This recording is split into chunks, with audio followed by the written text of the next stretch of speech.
Three of them gazed up at the shooting stars together.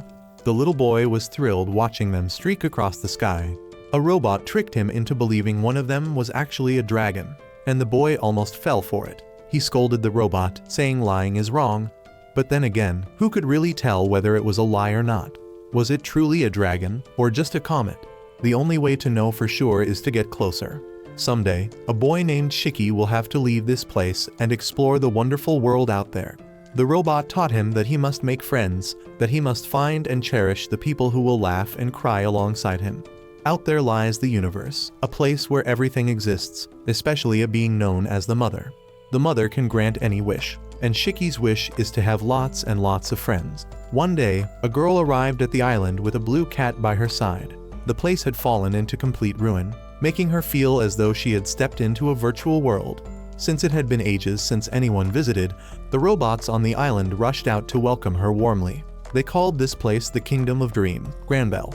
The girl's dream was to hit 1 million subscribers on YouTube. Turns out, she was a YouTuber who traveled everywhere looking for content. She was given a quest to defeat a monster. The monster looked incredibly fierce, but to her, it was nothing more than a little kitten. While she was busy gushing over how adorable it was, someone else had already taken it down. She was stunned to find another human being up here, and in a panic, she blurted out an apology. As for the boy, it was as if he was seeing a human for the very first time. He immediately crawled over to her and started touching, squeezing, grabbing everything he could get his hands on. The girl instantly rewarded this pervert with a few kicks to the head. He confessed that he was the only human on this island, but the sight of him lying there peeking up at her underwear made it absolutely impossible for her to feel any goodwill toward him. Out of nowhere, a robot bug crawled up, scaring the boy so badly his face turned white. He frantically clung to the girl's legs, and she responded by booting him across the ground. Since it was his first time seeing a girl, the boy was acting a bit strange, constantly inching closer and closer, looking like he was about to devour her. In truth, he just wanted to be her friend. After freezing for a solid 5 seconds, the girl said no and threw in another punch for good measure, then stomped off in a huff. Shiki followed her, explaining that he had never seen another human before. Realizing she was being tailed, the girl panicked and bolted, only to find Shiki already up in a tree, ready to keep chatting. She asked a robot about Shiki, and out of nowhere Shiki popped up, proudly declaring that every robot on this island was his friend. After being reassured that Shiki was a good person, the girl finally opened up. She introduced herself as Rebecca, and her cat's name was Happy. Shiki eagerly stuck out his hand, asking to be friends. Rebecca told him to slow down and let her think about it. Since this was their first visitor in 100 years, the entire island decided to throw a celebration. A lavish feast was laid out, and Rebecca and Shiki ate and drank to their heart's content. Rebecca even changed into a formal outfit, and everyone danced together, completely unaware that they were being watched. The spy rushed back to report everything to the castle master. Meanwhile, Rebecca and Shiki began getting to know each other. On this island, Shiki's job was to repair broken machines. Rebecca came from Blue Garden, which of course Shiki had never heard of since he had never left the island. If he were to leave, he feared no one would be left to fix the robots. The moment he finished speaking, Shiki collapsed and fell asleep instantly, his face slamming into the table so hard it broke clean in half. Rebecca offered to cut Shiki's hair since it looked pretty ridiculous. Shiki was a human child brought here by the Demon King 10 years ago, and that robot Demon King had since broken down. The Demon King had cherished Shiki like his own grandchild. Over time, Shiki and the robots had become inseparable. Back in her room, Rebecca and Happy were in great spirits, having filmed plenty of footage that was sure to go viral. When Shiki woke up, he panicked because all the hair on his head had vanished. He ran through the streets searching for his lost hair, only to find Rebecca and Happy tied up. She had no idea what was happening either. She had simply woken up like this. The castle master approached and ordered Shiki not to untie Rebecca. He had been waiting for this day for 100 years, the day a human would sail in with a ship, so he could kill the human and steal the ship to reach the outside world. The warm welcome Rebecca had received from the very beginning was all part of his plan. Robots like them were not tools made to serve humans. Rebecca and Shiki rushed to find allies among the other robots, but none of them took their side. They despised humans because humans had always treated them as nothing more than tools. It turned out all the robots had been infected with a virus. Shiki desperately shook Michael awake, determined to repair them. the castle master revealed that Shiki had never actually possessed any repair skills at all. They had merely been playing their roles. This place was a fantasy world, and Shiki's role was that of a mechanic, but he was not a real mechanic. In reality, the robots were maintained by Granbell Castle's automatic repair system. No matter how much Shiki screamed and pleaded, the robots could not be his friends. This kingdom was once bustling with humans and machines working together. But when no one came anymore, the robots were abandoned by humanity. For 100 years, only robots remained on this island. Now that a human and a ship had arrived, they would leave. Shiki was just a brat the Demon King had brought home, and that was the only reason they had let him live. Without hesitation, the castle master ordered the robots to gang up on Shiki and beat him down. Rebecca remembered the joyful moments they had shared and burst into tears. Her tears awakened a power within Shiki, and he blasted the robots several meters away. He no longer considered these robots his friends. He remembered his grandfather's teaching that he must cherish his friends, and so he resolved to fight for Rebecca's tears. Then he and the castle master clashed head-on, while Happy managed to free Rebecca from her bonds. Shiki's power was ether gear, a force from the dark ages that reshapes the flow of ether within one's body like a machine. In short, it was an absolutely overpowered ability.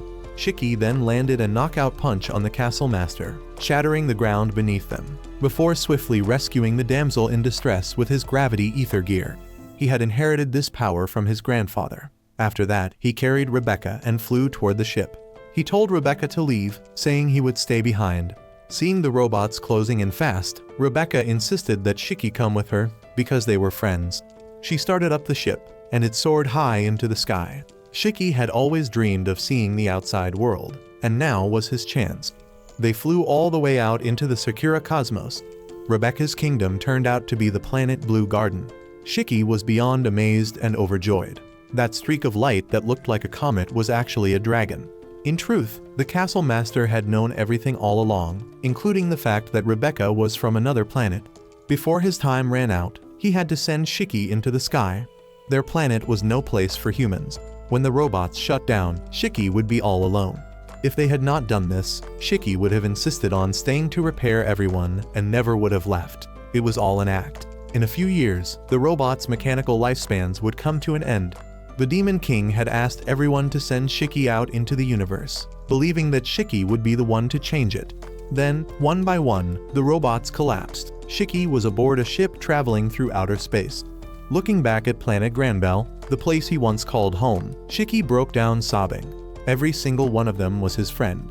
No matter what had happened, they were still his friends, the ones who had made sure he never felt alone. And so, the boy named Shiki began his journey to make 100 friends. The spaceship gradually drifted farther away, and Rebecca told Shiki to hurry and look outside. It was a vast, endless universe that left Shiki completely awestruck. This was the Sakura cosmos. Rebecca's ship was flying into the universe. Shiki was beyond excited. There were so many things out here in space.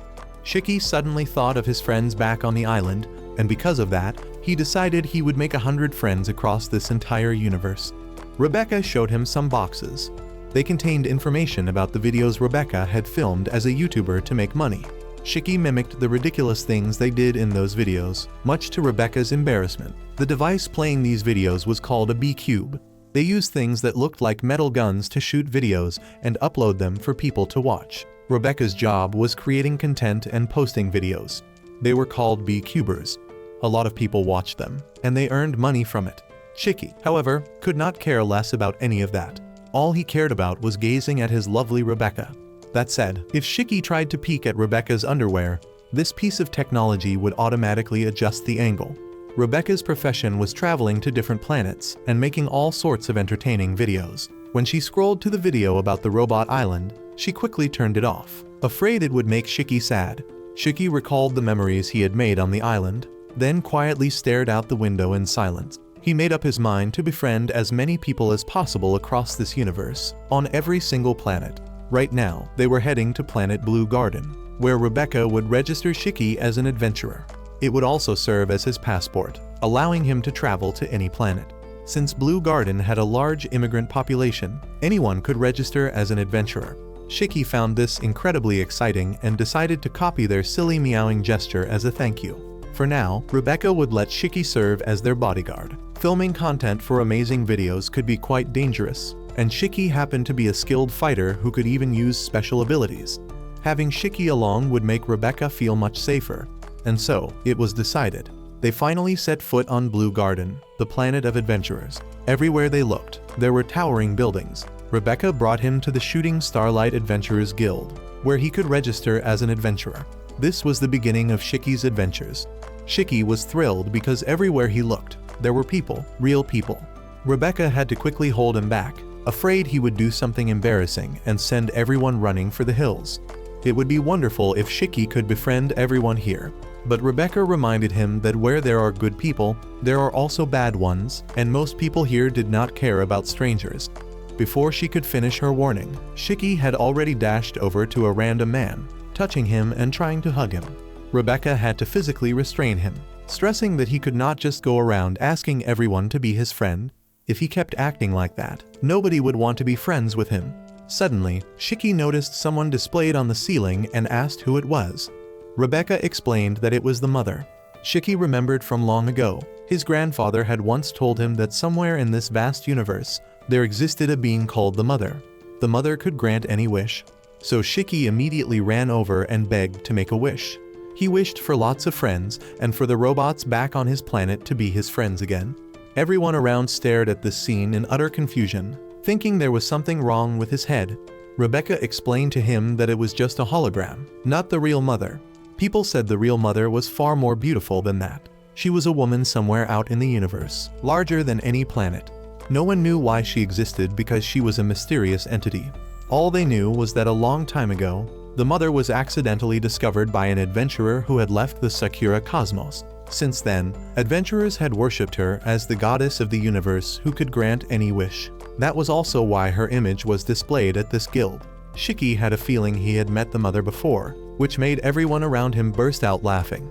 Since the mother existed beyond the Sakura cosmos and no one knew exactly where she was, there was no way a little brat like him could have ever met her. Shiki stomped his feet in anger, but then ended up asking everyone to be his friend, which only made them laugh even harder. Rebecca, completely mortified, dragged him away, reminding him that he could not just go around telling people he had met the mother, especially since he had never even left Granbell. Even so, Shiki still did not understand what the big deal was.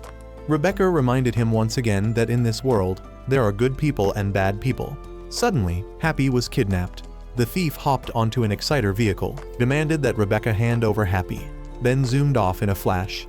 Furious that his friend had been stolen, Shiki went berserk and chased after the kidnapper at full speed. Rebecca finally snapped back to her senses. She remembered the first time she had met Happy, lost down in the sewers. Happy had wandered in there, starving and all alone. Rebecca was alone too. By now, Shiki had activated his ability and was chasing down the cat thief to rescue Happy. Looking at the passers-by, he remarked that there really were all kinds of people here.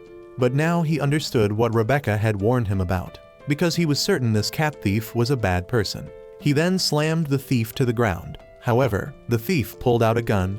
Rebecca was now frantically searching for Happy, worried sick. She remembered that back when Happy had no name, she had given him this name because he made her happy. She finally had a friend. Shiki demanded the thief return the cat immediately. Suddenly, a tall, dark, intimidating man appeared, apparently the boss of the cat thieves. Seeing the cat, he remarked that Happy was indeed top-quality goods. Rebecca caught up and demanded they return Happy. Seeing Rebecca, Happy was overjoyed. The thugs, on the other hand, were thrilled because a cute little girl had just walked right into their hands. One of them recognized her as a beekeeper. Since a cat breed like Happy fetched a high price, they thought it was a waste to let Rebecca keep him. Rebecca warned them that if they touched a single hair on Happy, she would make them pay, because Happy was her most precious friend. Happy did not know why he had been alone. He guessed he had been abandoned. Rebecca was the same. But now she was not lonely at all, because she had found Happy, and they had promised to stay together forever. Shiki stepped forward and activated his ability. He slid across the ground and took out the entire gang. The thugs quickly recognized his power as ether gear, but the big boss was actually excited by this. If he could kill someone who wielded ether gear, he would become even more famous. He whipped out a heavy firearm and opened fire right there in broad daylight. Happy fell to the ground, and Rebecca rushed over to find him. Long ago, a truck had lost control and crashed into a building. Rebecca had been lucky enough to survive, but Happy, who had been with her, lay in a pool of blood. She cried and scolded Happy, reminding him they had promised to always stay together, begging the heavens to give her friend back. That was why she could not lose Happy ever again. The crazed boss kept firing wildly, and so, Happy and Rebecca entered battle mode. When Shiki saw Happy detach his own body parts and transform into a weapon, his jaw dropped. Even the thugs were terrified. Rebecca had gone full berserk mode because they had dared to bully her Happy. She grabbed the guns and unloaded on the thugs, hitting every single shot. Then it was her turn to face the boss one-on-one. Shiki gave her a hand by using his power to levitate her in the air for a better aim. She fired round after round at the towering thug until he crashed to the ground, and the rest of the gang scattered in every direction.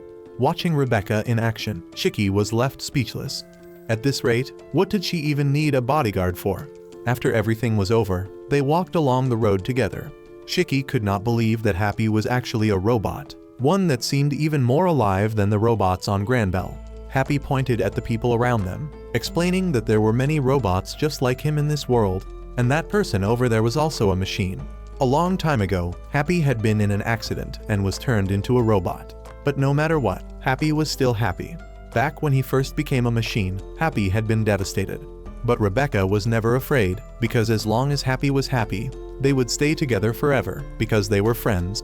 Anyone can be friends with anyone, whether they are human or machine does not matter. Shiki broke into a bright, happy smile, and together they walked into the Adventurers Guild, ready to register.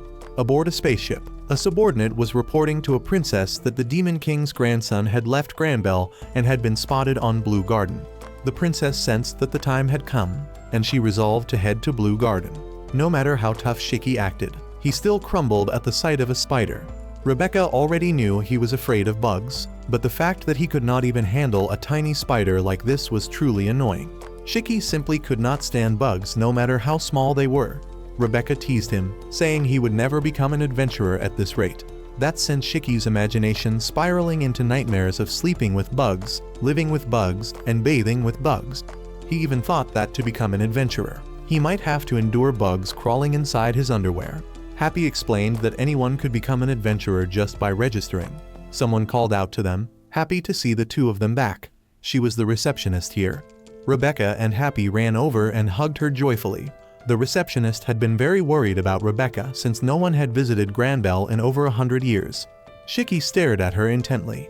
Rebecca introduced her to Shiki as Clarice, the guild's receptionist, and introduced Shiki as someone from Granbell. Even without knowing his background, Shiki could still register as an adventurer. When the people inside the guild spotted Shiki walking around, they snickered, remembering how he had spouted nonsense about meeting the mother the other day. Rebecca was mortified, but Shiki still had a gut feeling that he really had met that person before. No one knew where the mother existed in this universe, so there was no way he could have met her.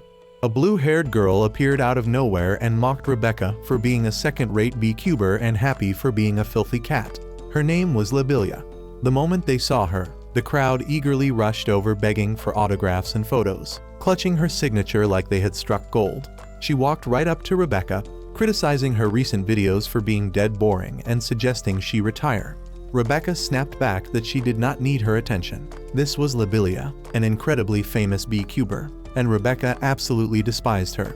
She was so famous that there was not a single person in the secure cosmos who had not heard of her. Well, Shiki was the exception, of course, but she did not care because she assumed he was just the same caliber as Rebecca. Then she hurled a few more insults at Rebecca until she was on the verge of tears. Before Libilia could walk away, Shiki grabbed her arm tight and flung her into the air. He warned her for making his friend cry, but Rebecca stopped him. Libilia had no idea what Shiki was trying to do. However, being the famous beecuber she was, she quickly figured out a way to make money off Shiki. Rebecca took Shiki to a restaurant where dogs worked as waiters. While eating, Shiki remarked that the Adventurers Guild was nothing like he had imagined. He thought everyone there would be friendly and treat each other like family. Sure, that was how it worked in the old manga. At this guild, Rebecca did not know anyone besides Clarice either. Despite the name, the guild was just a place where people gathered to find work. The guild was a gateway to adventure, and if he thought of it that way, they would begin their very own adventure. Rebecca had registered Shiki online, and he now had his adventurer's card. The card was made with ether technology, though it was still far inferior to Shiki's ether gear. Since Shiki did not know his own last name, the name of his home planet Granbell was used as his surname. Shiki held up the card. He was currently ranked E, the lowest rank. Actually, Rebecca was also ranked E since she was not famous enough. And she and Happy just stayed home playing video games. The people sitting nearby were chatting about Lobelia's latest video. Despite hating her, Rebecca had to admit her videos were entertaining and her channel had a massive following. Shiki grinned mischievously, saying he already knew how to make videos even better than Lobelia's. He would go meet the mother. Since no one had ever met her, Shiki wanted to be the first, and then film her granting his wish. He was also wondering why he had this feeling he had met her a long time ago. Rebecca had not dared to think that far ahead, but fortune favors the bold. The problem was that the mother existed outside the secure cosmos, and Rebecca's ship was not powerful enough to get there. They needed a stronger ship, but the simple solution was to just find one. Rebecca was thinking of a way to find both a ship and more crew members, and that was to ask the professor for help. The professor had once saved Happy's life, so they decided to go see him. At the Adventurers Guild, a terrifying group of people suddenly appeared. The girl leading them announced she was there to find someone named Shiki Granbell. Clarice quickly pretended she did not know Shiki, but they saw right through her. No matter how hard Clarice tried to cover for him, other people in the guild recognized Shiki and revealed to the red-haired girl that his group was heading to planet Norma. By this time, Shiki and Rebecca had already boarded their ship and were on their way. The red-haired girl recognized that planet, but it was already dead. Rebecca showed Shiki to a guest room on the ship. The ship had an autopilot mode if they entered the destination coordinates. Shiki insisted on piloting even though he had never flown before. Rebecca thought that someone who had never piloted a ship actually trying to pilot one would make for great video content. Hearing Rebecca bring up content like that, Shiki finally understood why her channel could never get famous. Planet Norma was right in front of them, and Shiki was told to grab the controls and land the ship. But simply grabbing the controls was not enough to land a ship. In the end, Rebecca gave in for the sake of her livelihood and showed him how to do it. But Shiki mashed the controls so wildly that the ship immediately triggered an alarm. The ship went into freefall. After a series of terrifyingly close calls, they crashed straight into the ground. Rebecca could not believe that someone had actually managed to crash a spaceship. Thanks to the author's overpowered abilities, Shiki lifted the entire ship and restored it to its original state. Because the weather on this planet was a bit unusual, Rebecca set an alert. Things resembling trees were falling from the sky. They were ether crystals from underground. This planet had an enormous amount of ether beneath its surface. The ether from the ground floated up into the atmosphere, crystallized, and fell back down. The crystals were then reabsorbed into the earth. Despite using ether gear, Shiki had no idea what ether actually was. Happy explained that it was the source of a type of energy, a power that flows through humans, through the air, and even through machines. It also had an unscientific name, magic. The Happy blaster that Rebecca's team used fired bullets powered by ether energy. Since ether was an energy everyone possessed, it was not that hard to understand. But ether gear was different. It reshaped the flow of ether within the body like a machine. Shiki was also surprised to find people still living on this planet. The inhabitants had built a kingdom underground. The place made Shiki incredibly excited. They went to the professor's house, but could not find him anywhere, and he had not read any of their messages either. Shiki noticed a pair of goggles and put them on. When he scanned, he could see Happy's mechanical structure. Rebecca grew worried that something might have happened. Suddenly, a young man pointed a gun at them, accusing them of trespassing. He claimed to be the very professor they were looking for, yet he had absolutely no idea who they were. 20,000 years later, a group of astronauts discovered two bodies, one male and one female, along with something resembling a B-cube. On the B-cube was inscribed the words Eden's Zero. This girl's name is Zairome. You will learn more about her later, but for now, think of her as a narrator. In the previous episode, the story had leaped forward 20,000 years into the future. In this story, time does not really mean much. In earlier episodes, Happy and Rebecca had met Shiki on planet Granbell, and together they decided to search for the goddess of the universe so she could grant them a wish. However, without a proper ship, they could never travel that far. So they went to planet Norma to find a ship, and there they encountered the professor, the man who had once helped Rebecca and Happy. but the professor did not remember them at all. He even mistook Rebecca for one of Cibir's henchmen. He warned them to leave immediately unless they wanted him to show them mercy. Shiki put on the professor's goggles and spotted someone on the second floor. He used his ability and beat the intruder senseless. However, the professor had already jumped on a motorcycle and fled.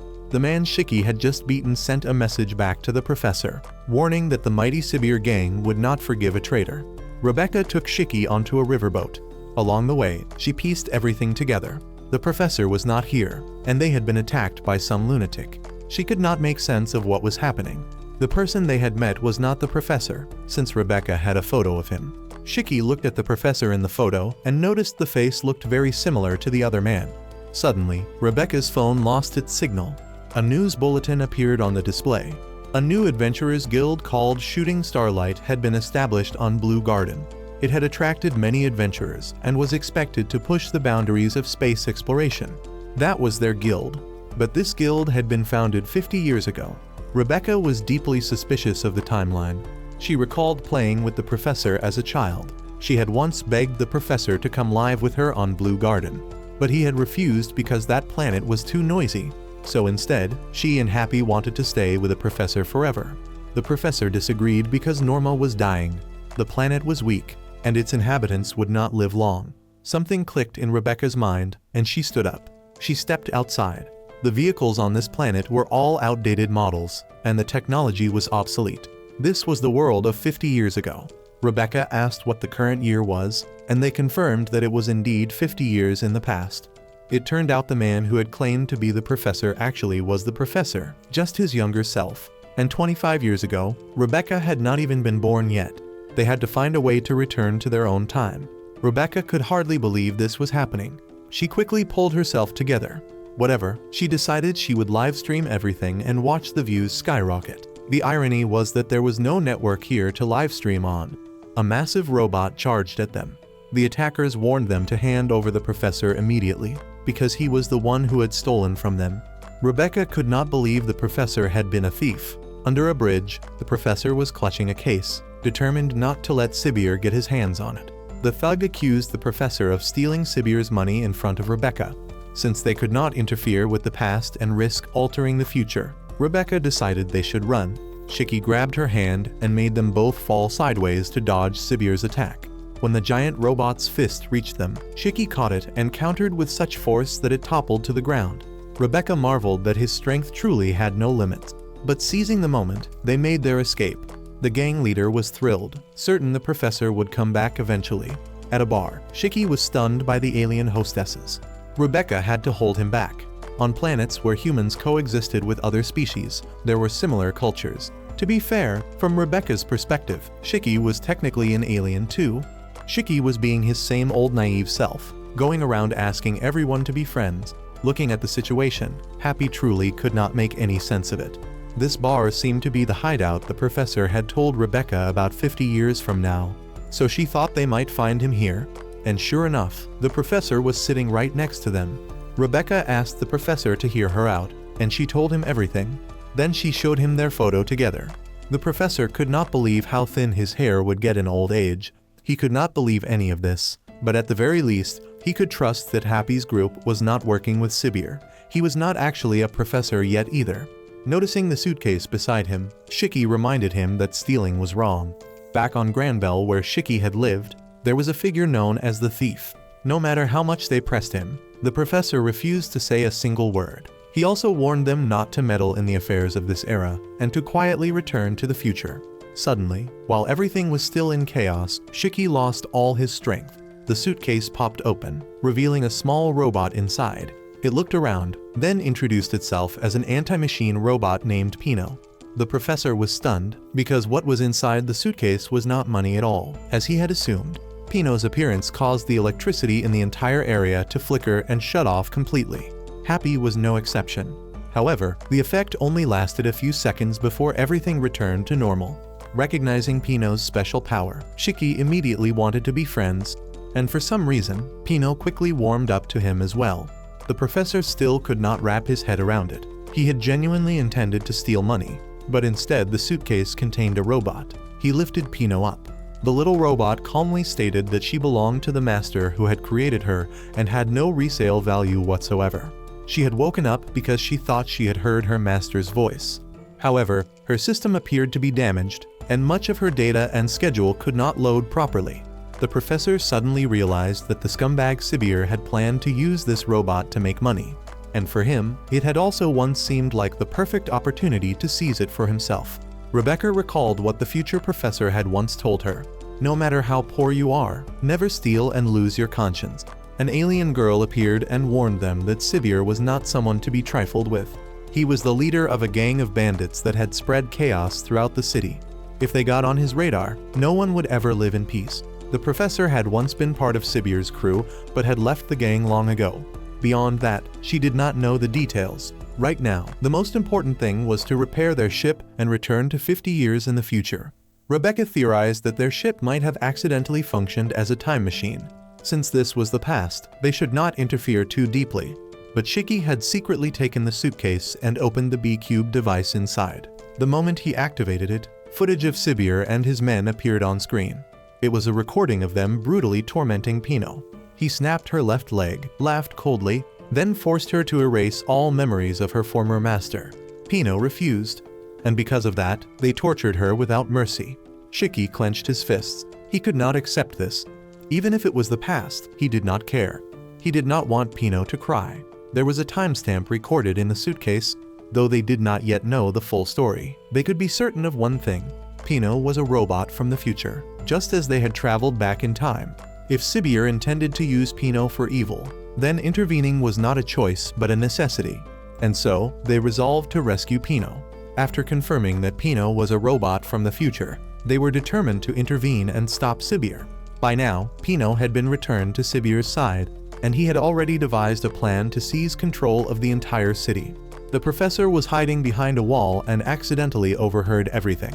Cibir lifted Pino up and forced her to carry out the next step of his plan. Meanwhile, Rebecca and Shiki were on their way to Cibir's base, following directions from the girl at the bar. Shiki wanted to drive, but Rebecca firmly refused since he had already wrecked the ship. The only plan she could come up with was to have Shiki take down every last one of them. Shiki was also determined not to betray his friend's trust. At the base, Cibir punished Pino for running away. Pino explained that she had not run away. The suitcase had been stolen, but Cibir did not care. He was about to break another one of her legs for talking back. He warned Pino not to defy him again and prepared to strike. Right at that moment, the professor charged in and snatched Pino away. Since he was the one who had stolen the suitcase in the first place, he figured Pino now belonged to him. The professor thought it would be a waste to let a bunch of bandits use a money-making machine like her, so he decided to claim her for himself. Rebecca's group also drove straight into the base to rescue Pino. Shiki leaped into the middle of the crowd, activated his power, pulled every single one of them toward him, and took them down one by one. Cibir could not believe what he was seeing. While Rebecca was busy cheering, the professor secretly grabbed Pino, stole Rebecca's vehicle, and took off with Happy in tow. Only Shiki and Rebecca were left behind.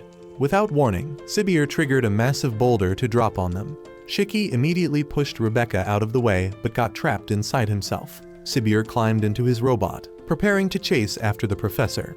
Rebecca stood outside, calling Shiki's name over and over, hoping he would answer. Just then, two of Cibir's closest henchmen crept up behind her. They introduced themselves as the Iron Legs brothers, boasting about their strength in a way meant to terrify anyone who heard. Rebecca could not have cared less and kept calling for Shiki. Annoyed that she was not reacting the way they expected, the two decided to attack. Meanwhile, the professor and Happy were still fleeing through the streets. Pino was deeply confused. If she did not obey Cibir's orders, she feared the other robots would be harmed. Happy told her to run and that they would help her. But the professor only cared about the fact that Pino now belonged to him. Beneath the pile of rubble, Shiki slowly regained consciousness. He realized he had fallen deep underground, surrounded by insects. He spotted a robot that looked just like his old friend Michael from his home planet. At first, he could not understand why Michael was here. Then it hit him that this was Michael from 50 years ago. Shiki hugged the robot and told him how much he had missed him. But the robot did not recognize Shiki. It introduced itself as Johnny, just a mass-produced model. Looking around, Shiki saw countless robots of the same type, all shattered to pieces. This was a scrapyard, a place where broken robots were discarded and never repaired. Shiki decided he would fix them himself, but this time he could not do it. He remembered what the castle master had once said. He only played the role of a mechanic. He was never a real one. In reality, the robots on Granbell were repaired by the planet's self-restoring core system. Even so, Shiki kept trying. Johnny told him to stop. To Cibir, robots were nothing but toys, and broken toys got thrown away. Johnny had once believed all humans were like Cibir, but then he met Shiki. He was glad the last person he ever met turned out to be a good one. Then the light in his eyes slowly faded. Above ground, Pino was trying to explain that if she disobeyed Cibir, the other robots would be hurt. The situation turned dire when Cibir launched a missile at their vehicle, sending everyone flying. The Iron Legs brothers continued their assault on Rebecca. However, in the middle of the chaos, they suddenly froze because this girl had a gorgeous pair of legs they could only dream of touching. Then they went completely wild, begging Rebecca to let them admire her legs from thigh to toe. Rebecca saw their disgusting remarks for what they were and was absolutely furious. She immediately opened fire in self-defense, but those two clung on like leeches. And right at that moment, Shiki appeared. He took down the Iron Legs brothers with a single blow. Without stopping, he flew straight towards Cibir, leaving Rebecca alone to deal with the two perverts who still refused to give up. By now, Pino had been backed into a corner. Cibir was about to launch his missiles, but in the blink of an eye, Shiki arrived and delivered a devastating kick that sent Cibir flying out of the robot's cockpit. Cibir immediately countered with a powerful punch. That mechanical arm had clearly been specially enhanced. But before Shiki could even throw his next strike, he had already countered, launching Cibir into the air, spinning him around several times before he crashed to the ground. Cibir could fly thanks to his enhanced arm, which had been built by none other than the professor. Enraged, Cibir was determined to teach Shiki a lesson. A brutal punch sent Shiki soaring into the sky, blood spilling from his mouth. In that moment, Shiki thought of the robots in the scrapyard. He believed that machines were living beings with hearts of their own, and for that reason, he would fight. Those words brought Pino to tears. Shiki activated Majimich attack, unleashing a devastating blow that sent Cibir crashing to the ground before he even knew what hit him. But the owl accompanying Cibir immediately triggered emergency mode. The giant robot reached out its steel hand and grabbed Shiki. The grip was crushing. The robot began initiating its self-destruct sequence. Right then, Pino rushed forward and activated her ability, disabling the entire system. Shiki was released, and the robot collapsed to the ground. Pino declared that she too had life. She was not Cibir's toy. The professor drew his gun and aimed it straight at Cibir. But when he tried to pull the trigger, he realized the gun had also been disabled by Pino. Left with no other option, he charged in and smashed Cibir's mechanical arm into scrap with his bare hands. Rebecca rushed over and found Happy standing completely frozen.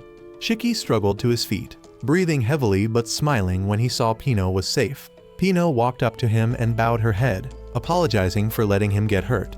She could not understand why Shiki cared more about machines than about himself. Shiki shook his head. She was not just a machine. She was his friend. Pino burst into tears. In the distance, a space pirate ship was slowly approaching planet Norma. It seemed Cibir and his gang had been planning to steal the city's military robots. Pino had thought she could help the robots Cibir had been abusing, but she was wrong. If she fell into his hands, Pino would surely be turned into a military robot just like the rest of them. For now, the situation had calmed down because the police had arrested them all. No matter how useless the local police were, they could no longer turn a blind eye after the damage Cibir's group had caused. Happy approached Pino and asked about the time travel. Pino's memories had been completely wiped, so she could not remember anything. But if she met her master again, perhaps something would come back to her. Rebecca believed she knew who Pino's master was. To be precise, it was the professor from her own time, the professor from 50 years in the future. Regardless, they had to find a way to return to their era. Before they left, the professor wanted Shiki to reveal the results of betting matches for the next 50 years.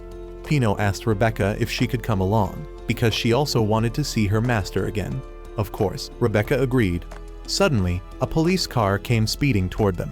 Rebecca figured it would be fine, but since she had no identification from this era, things could get very complicated, so they had no choice but to run. It turned out the police were not coming for Rebecca, but for the professor, suspecting him of being connected to the Cibir gang. The whole group ran toward the ship. Now they had to get back to Blue Garden. Rebecca hoped someone there would know how to help her return to the correct timeline, and so the ship took off. But things were far from over. The police were still in pursuit and had even opened fire. Rebecca pushed full speed toward outer space, but the ship could not break through the dense layer of clouds, as though some invisible force was holding them back. The system detected an unknown energy field that it could not analyze. The professor stepped in. He had assumed this ship was cutting-edge technology, only to discover it was nothing but a pile of junk. He had boarded to escape, then demanded everyone hand over the controls, claiming he would get them off the planet. At this point, Rebecca had two choices: get arrested by the police or hand the ship over to the professor and risk flying into the unknown. If they were arrested, at least the professor would be fine since he had a valid identification code.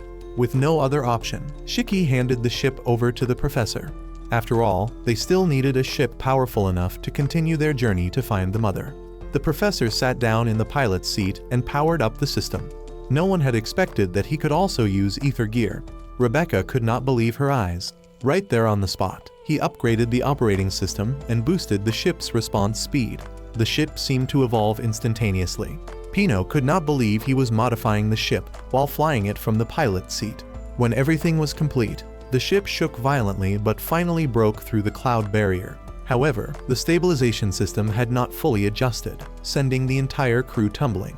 The professor's ether gear was the ability to construct and modify machinery. Perhaps in the future, it was this very power that had allowed him to repair Happy and restore Pino's legs. Hearing how cool the professor's ether gear name sounded, Shiki also wanted a name for his gravity control ability. And so the professor gave him something utterly ridiculous. At last, the ship cleared the energy field and entered open space. Right at that moment, the professor from 50 years in the future called. He had seen the news that Rebecca had landed on Norma, a planet that was off limits for travel. Since she had made it out safely, he was overjoyed. Rebecca still could not understand what was happening, especially how she could be talking to the professor while he was in the future. It turned out she had already returned to her own time.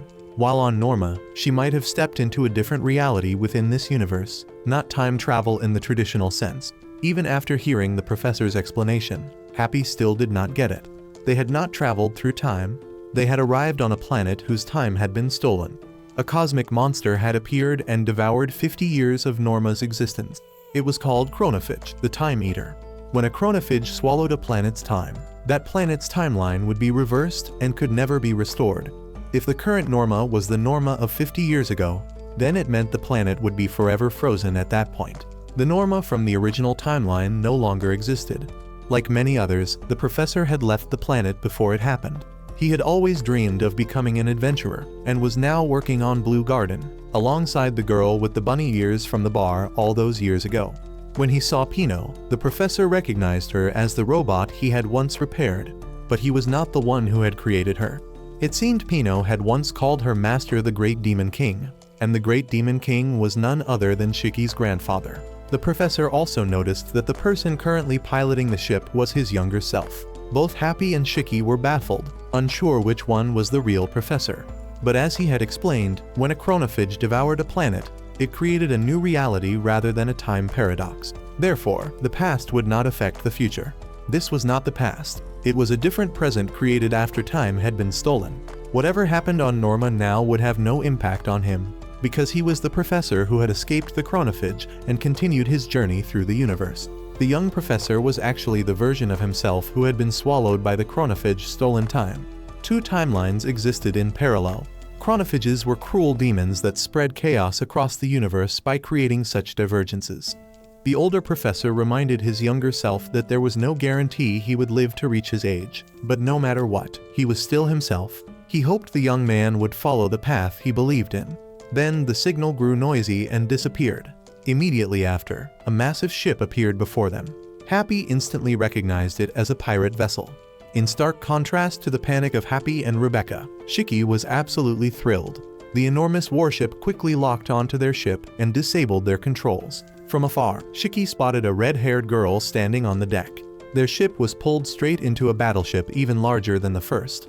Rebecca looked up at the flag and recognized it as the emblem of the infamous pirate crew that had once conquered the 7 cosmic seas, Elsie Crimson. Shiki had no real grasp of the situation and only felt excited. Meanwhile, the professor was already regretting boarding this ship. Rebecca was terrified. They had been captured with no way to fight back. After a violent bout of turbulence, the ship touched down. The red-haired girl appeared before them. She introduced herself as Elsie, the commander of this vessel. She announced that their ship was now completely under her control. The professor was too busy admiring how beautiful she was. Elsie commended them for escaping Norma. The cloud barrier they had broken through was actually a temporal wall, the remnant of a planet once devoured by a chronophage. Only a truly skilled pilot could break through it. However, the ease with which she had captured them proved they were still far too weak. Rebecca trembled at those threatening words. Pino quietly whispered that Rebecca was so scared she was about to wet herself. Elsie declared that from now on, they belonged to her. She planned to take them to another planet and sell them off, ordering them to cooperate. Hearing the planet's name, the professor mistook it for an amusement park. But that was only true 50 years ago.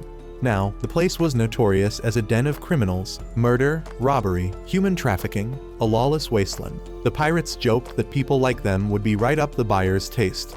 The professor immediately changed his tune, bragging about his mechanical skills and begging to join the pirate crew. Rebecca imagined what her future would look like and turned pale. Their ship had been completely disabled, leaving them no way to resist. Shiki realized that since he had handed the controls over to the professor, he declared he would dump all the blame on him. Then, out of nowhere, Shiki came up with a bold idea: steal the pirate's ship. After all, they needed a bigger vessel anyway. Pino guided Shiki toward Elsie. He took off immediately. It was reckless, but this might be their only chance. Rebecca believed that with Shiki's strength, he could pull it off. The first door that opened before Shiki revealed a horrifying sight. The pirates swarmed toward him, their bodies contorting grotesquely, flailing tentacles in his direction. Shiki dodged them effortlessly, even feeling excited by the challenge. He pressed forward, marveling at the wonders of the universe. Meanwhile, Rebecca and Happy were being restrained by the tentacles. The professor grabbed a gun and rushed to the rescue. But even in the middle of a crisis, he could not help checking out the girls, which infuriated Rebecca. As a result, he too got caught up in the tentacles. Happy transformed into twin guns, providing firepower for Rebecca. She shot down every last tentacle and freed everyone. Afterward, she threatened to get back at the professor for his behavior, sending him into a flurry of apologies. In no time, Shiki had reached Elsie's chamber. But what stopped him in his tracks was the mask she was wearing. It was identical to his grandfather's. Elsie quickly recognized that Shiki was the successor of the Demon King. She could sense his ether power. A tentacle immediately lashed straight at Shiki.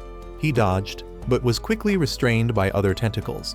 After one final defense, he charged forward to attack, but was knocked back. The girl standing before him was incredibly strong. Shiki remembered sparring with his grandfather as a child. His grandfather was immensely powerful because he was the Demon King, and the Demon King was always the final boss. Back then, his grandfather had advised him to master the gravity technique. Drawing on the power of gravity, remembering his grandfather's teachings, Shiki charged again, but was still thrown back. Even as a child, after using every gravity technique he knew, Shiki could never beat his grandfather. His grandfather reminded him that strength was not something gained through impatience. Only through persistent training and experience could one truly attain it. With his current condition, no matter how hard he trained, he would never surpass his grandfather without the determination to grow stronger. With that resolve, Shiki awakened and blasted his opponent away. She admitted that she was someone who had surpassed even the Demon King. Shiki declared himself an adventurer and announced his goal of being the first person to meet the mother. She warned him that the universe beyond the secure cosmos was immeasurably vast, and many who had gone searching for the mother never returned. Shiki insisted that if you never try, you will never know. He believed in the strength of his companions and was determined he would succeed. When he was young and his grandfather could no longer move, Shiki had wanted to repair him but was completely unable to. Now, power surged through him as he launched a punch straight at the Elsie imposter. Outside, Elsie's ship was being targeted by a space police reconnaissance squad led by a white-haired young man. They detected an abnormal ether signal coming from the ship, but it did not belong to Elsie. Judging by the readings, they concluded that two sources of power were clashing. On the deck, the battle raged on. She argued that even the Demon King, who once ruled the secure cosmos, could not find the mother. Hearing that only fired Shiki up even more. his ether readings climbing higher and higher. Every space traveler dreamed of finding the legendary goddess, but none had ever succeeded. Shiki did not care what anyone said. He was determined to be the first to find her no matter what. The gravitational field inside the ship surged so intensely that the space police grew wary, recognizing that this level of gravity could only belong to the Demon King. Even if his grandfather had not achieved his dream, Shiki would fulfill it in his place. A massive hole was torn through the deck, and Shiki had shattered the imposter with his punch. Rebecca and the professor only heard the noise, but never imagined it had come from Shiki. His shirt had been torn to shreds, the fabric destroyed by the gravitational force. The figure before him dissolved into a puddle of slime and reverted to a tiny creature. The real Elsie appeared on screen. It turned out what Shiki had been fighting was merely a parasite with the ability to mimic humans. Elsie explained that she had once used that ship as a storage vessel, so it had likely been infested by the parasites. They had mimicked the crew using residual ether, though the copy of her was quite weak. She praised Shiki for defeating it. She was currently on a different ship and decided it was time to clean up this one. She offered to give the ship to Shiki, since he had defeated the imposter and because she had been planning to hand it over to him anyway. She had simply wanted to test his abilities first. She would not give a ship to someone useless. That ship had once belonged to the Demon King. He had piloted it beyond the Sakura cosmos in search of the mother. Elsie had encountered him on his return journey. He had not found the mother, but said he had found Shiki. Shiki was surprised to learn he had not been born on Granbell, though it made sense since the place was populated entirely by robots. The Demon King knew his time was running out, so rather than continuing the search for the mother, he chose to return to Granbell and raise Shiki. Pino realized her master was no longer alive and became very sad. Elsie revealed that she owed the Demon King a debt of gratitude, and more than that, he was her benefactor. The Demon King's request was that when Shiki began exploring the universe, she would give him the ship. As for selling Rebecca to the criminal planet, that had just been a joke. Shiki thanked Elsie for her kindness, but said he did not need the ship. He felt she was a good person and could not just take it for nothing. To Elsie, a single ship was nothing compared to her entire fleet. Happy and Rebecca had heard the rumors, but never imagined her fleet would be this massive. The situation grew urgent when they realized the Interstellar Union had found them. The space police fired warning shots at Elsie's ship. She calmly ordered the shields raised and reminded everyone to prepare. She advised that if there was still an opportunity, they should leave as quickly as possible. She also mentioned that she and her crew would try to hold off the police for a while to buy Shiki's group time to retreat safely. Her tone was so composed it seemed familiar, as though dangerous situations like this had happened far too many times. Shiki expressed his gratitude for giving them the ship. As for her, she considered the debt between herself and the Demon King settled here and now, and she had no desire for Shiki to involve himself in her affairs any further. However, Shiki saw things differently. Since she had a connection to his grandfather, he considered her a friend. When Elsie caught that sincere look in his eyes, she was deeply amused. She recalled the Demon King's words that anyone who meets the mother is reborn once more. But there was no time left for reminiscing or deep thoughts. The situation forced everyone to retreat immediately. The space police had realized that Elsie was deliberately stalling so Shiki's ship could escape. The white-haired young man in the police squad became furious, and his hair instantly shifted to blue, as though an inner power had just been unleashed.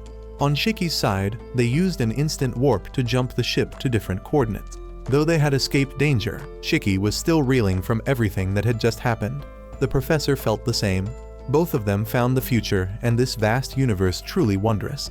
It seemed they were almost back at Blue Garden. The ship that once belonged to the Demon King had now officially become Shiki's. However, since they were all embarking on this adventure together, the ship belonged to everyone. The first order of business was a thorough cleanup, since some of those bugs might still be lurking around. When the professor noticed Shiki seemed afraid of bugs, he could not help but crack a teasing smile. Pino looked rather glum, still trying to process everything. But Shiki was not too concerned, because in his mind, Pino was already a member of the crew. He reminded her to hurry up and help with the cleaning. Pino remained quietly lost in thought. She did not understand the purpose of her existence, what she had been created for, or why she had ended up on Norma. The question of why she existed still troubled her deeply. Meanwhile, Rebecca discovered an enormous bath on the ship, which thrilled her to no end. She had always dreamed of soaking in a place this luxurious. She stepped in and savored the warm water. She and Happy had always lived on the outskirts of town, so being aboard a colossal spaceship like this felt like a dream come true. She hoped that in the future, she could go even further. Unexpectedly, the water in the bath activated the ether within Rebecca's body. She was incredibly excited, wondering if she could use powers like Shiki's. Everything at this moment felt too wonderful to be real. However, when she absent-mindedly raised her hand to test her power, she accidentally blew a hole in the ship, sending everyone into a panic. Shiki also found a random outfit on the ship and put it on, and so did Rebecca, though hers looked rather strange. Rebecca curiously asked Shiki how he had learned to use ether gear. He explained that the Demon King had taught him. Hearing that, Rebecca expressed her desire to learn as well. The professor estimated that mastering ether gear could take an entire year, or at the very least a solid month of serious training. Pino wondered if the room they were standing in was the Great Demon King's chamber, since its structure was completely different from the rest of the ship. She reasoned that if this were a role-playing game, this room would be where the final boss resided.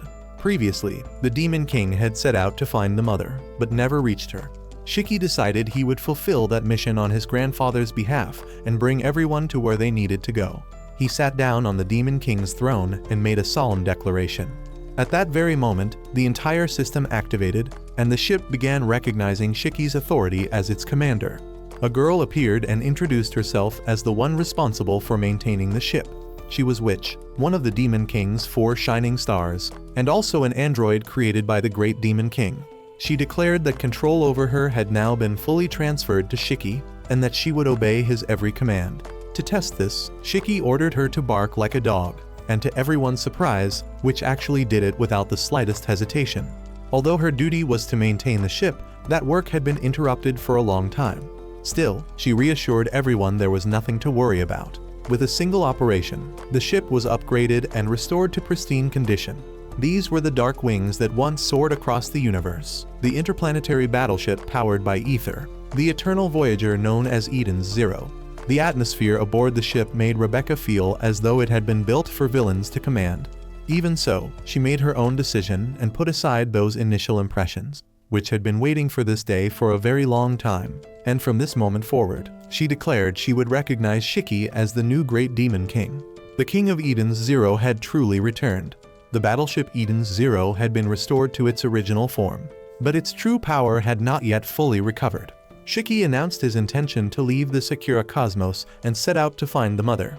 Every conversation aboard the ship was known to Witch. Her abilities allowed her to manage and operate the entirety of Eden's Zero, to the point where she could be considered a part of the ship itself. The Demon King had created the 4 shining stars, of which Witch was one.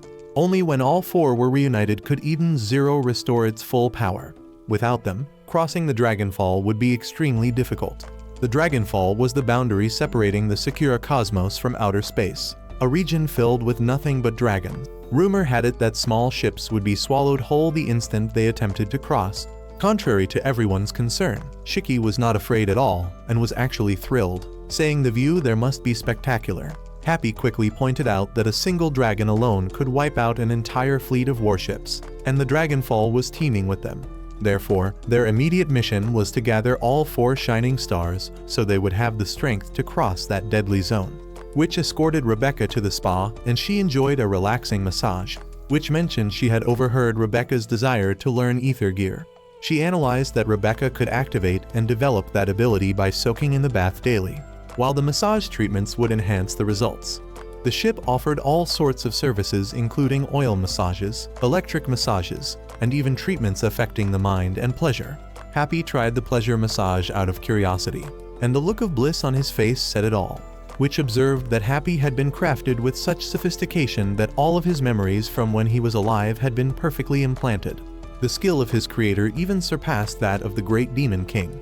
Rebecca revealed that it was the professor from 50 years in the future, and that the young version of the professor in the present was nowhere near capable of such a feat. Pino was a robot model created by the Demon King, belonging to a newer generation than the 4 shining stars. After completing their mission, only Witch had remained on the ship, while the other 3 shining stars had gone their separate ways. She could not contact them and did not know where they were, though rumors suggested they might have gone to Blue Garden. The professor had once tried to use his machinery ether gear to get past an iron door on the ship. but it was the shipmaster's top secret area and could not be accessed without a valid reason. That door would only open when all 4 shining stars were assembled, which said she was not permitted to reveal anything more for now, but she also admitted she could hear every conversation on the ship, meaning privacy simply did not exist here. She asked everyone to think of her as a tool. However, Shiki rejected that idea, insisting she had a heart just like anyone else. In the end, even though it might reduce the ship's operational efficiency, which decided to turn off her eavesdropping function, Pino approached Shiki and asked whether she had a heart, because she could laugh, cry, and worry. Shiki assured her without hesitation that she absolutely did. Hearing that, Pino made up her mind to follow Shiki on this journey. Her master had wanted to find the mother, and she wished to fulfill that goal too. They held hands, and from that moment on, Pino officially became Shiki's companion robot.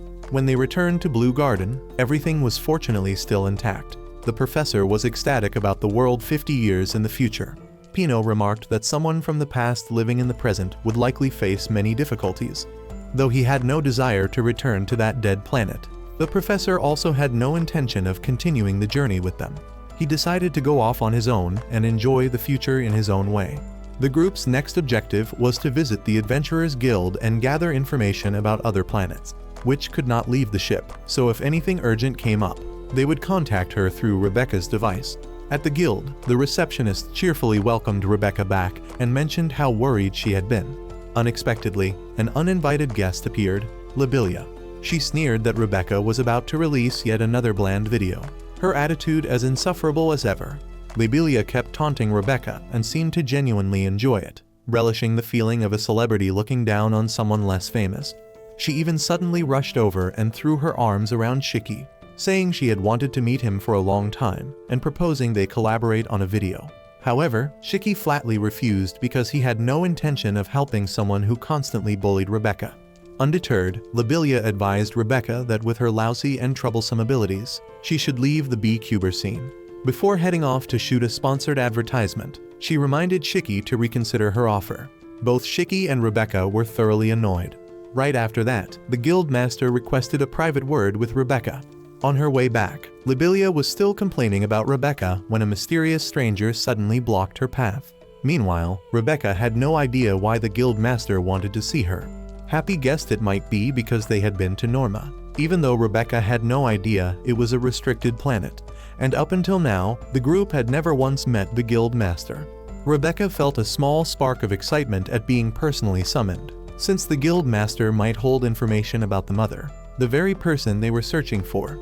She allowed Happy to come along but remained worried he might accidentally cause trouble.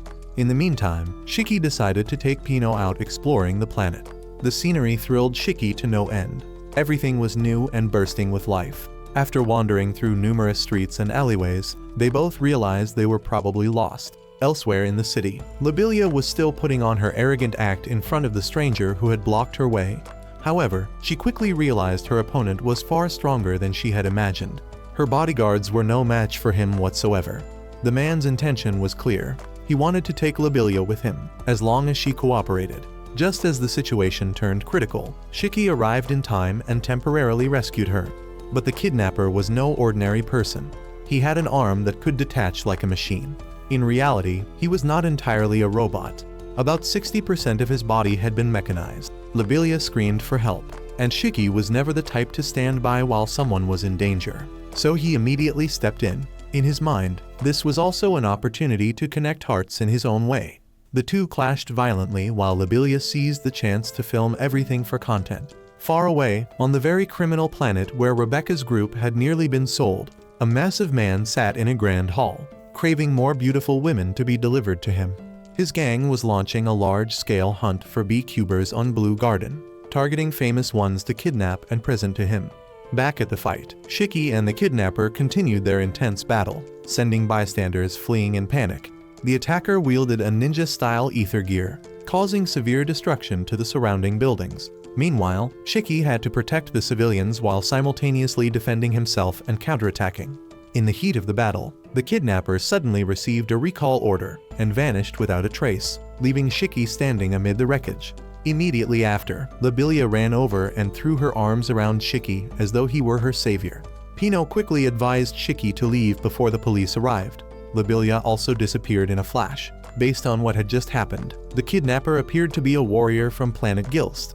Meanwhile, Rebecca still had not returned since going to see the guild master, and the receptionist at the guild was growing increasingly worried. A short while later, Happy reappeared, but he was badly damaged. Happy reported that they had been attacked by a monster inside the guild master's office, and both Rebecca and the guild master had vanished. An urgent bulletin flashed across the city's news displays. Numerous beekeepers had been kidnapped on Blue Garden, the Eternal City. A criminal organization was suspected to be behind it, but no specific information about the group had been identified. Hearing this, Shiki recalled the attacker he had just faced and was furious. He decided to head to Gilst to investigate further and told everyone to return to Eden's Zero first. As for Rebecca, she had already woken up aboard one of the kidnappers' ships. Rebecca woke up in a daze and quickly realized there were many other girls around her. They all had one thing in common. Every single one of them was a famous beekeeper. The door to the holding cell slowly opened and 3 large men walked in, coldly declaring that crying was useless. According to them, from now on everyone belonged to Sister. The ship was ready and heading for planet Gilst. Rebecca immediately demanded to know what was going on, but they told her to shut up and said she was now Sister's bride and would later be sold to Alega, a notorious pleasure seeker on Gilst. They identified themselves as the mercenary squad Rogue Out, subordinates of Sister, a galaxy-level criminal syndicate willing to do anything. The name Sister startled Rebecca because she remembered it was one of the Demon King's 4 shining stars. She could not believe that person was involved in crime. The girls panicked when they heard about Gilst, a place infamous for its criminals. A young girl burst into tears, which annoyed the kidnappers. They hated noisy ones and were about to strike. Rebecca immediately stepped in front of the girl to shield her. That defiance enraged one of them. He controlled digital restraints through an app on his phone and shocked Rebecca with electricity, sending her crumpling to the ground while he laughed with glee. Fortunately, the ninja from before stopped him and warned not to damage the merchandise before delivery. The other mocked the ninja for failing to capture anyone, and the ninja replied that his mission had been disrupted by someone wielding gravity ether gear. Rebecca instantly knew it was Shiki. After the captors left with a warning to keep quiet, the girls thanked Rebecca. They started talking to calm each other down. However, although Rebecca recognized many familiar faces from the beekeeper world, not a single one recognized her. That stung. Even so, Rebecca proposed they work together to escape. Many were pessimistic, saying no one who had been taken to Gilst had ever come back alive. They believed their lives were as good as over. Rebecca encouraged them that everything would be fine, that her journey had only just begun, and she planned to leave the secure cosmos. She believed everyone here had enough talent to find a way out. Meanwhile, Eden's Zero was heading toward Gilst. The place had once been a tourist destination, but over the past few decades it had become a nest of criminals. Shiki did not know how dangerous it was. All he knew was that he had to save Rebecca. Pino begged Witch to treat Happy. Witch confirmed Happy's life was not in danger, but she could not fully repair him. Only Sister, the life of Eden, could do that. Sister had the ability to heal and repair machinery, which explained further that she herself was the shield of Eden, responsible for protecting the ship. Valkyrie was the sword of Eden, and Hermit was the mind of Eden. Since the Demon King had created Pino, she might become the successor, the new light of Eden. Shiki urged Witch to go faster because he was desperate to save Rebecca. However, Witch warned that Gilst was one of the most dangerous planets in the secure cosmos, and if they rushed in recklessly, they could lose their chance to rescue her. Right then, the professor appeared with an unfamiliar girl.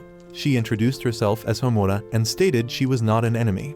The professor explained that while scouting around, he had seen the news about the kidnapped girls and guessed Rebecca was among them when he saw Shiki in a hurry. He had noticed Homura because she knew about Eden's Zero. Homura requested to board the ship and promised to help with the rescue. She could not reveal her full purpose yet, but accidentally let slip that she wanted to challenge the Demon King. Her master had told her about a champion known as the Demon King, the master of Eden's Zero, and she wanted to see him for herself.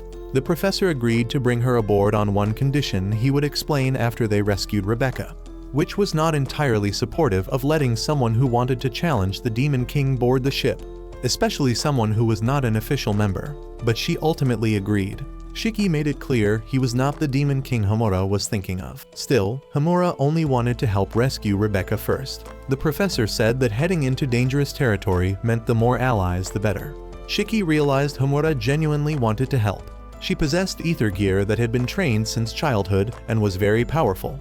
Even Witch could sense the ether flowing through her. Finally, the ship carrying Rebecca landed on Gilst.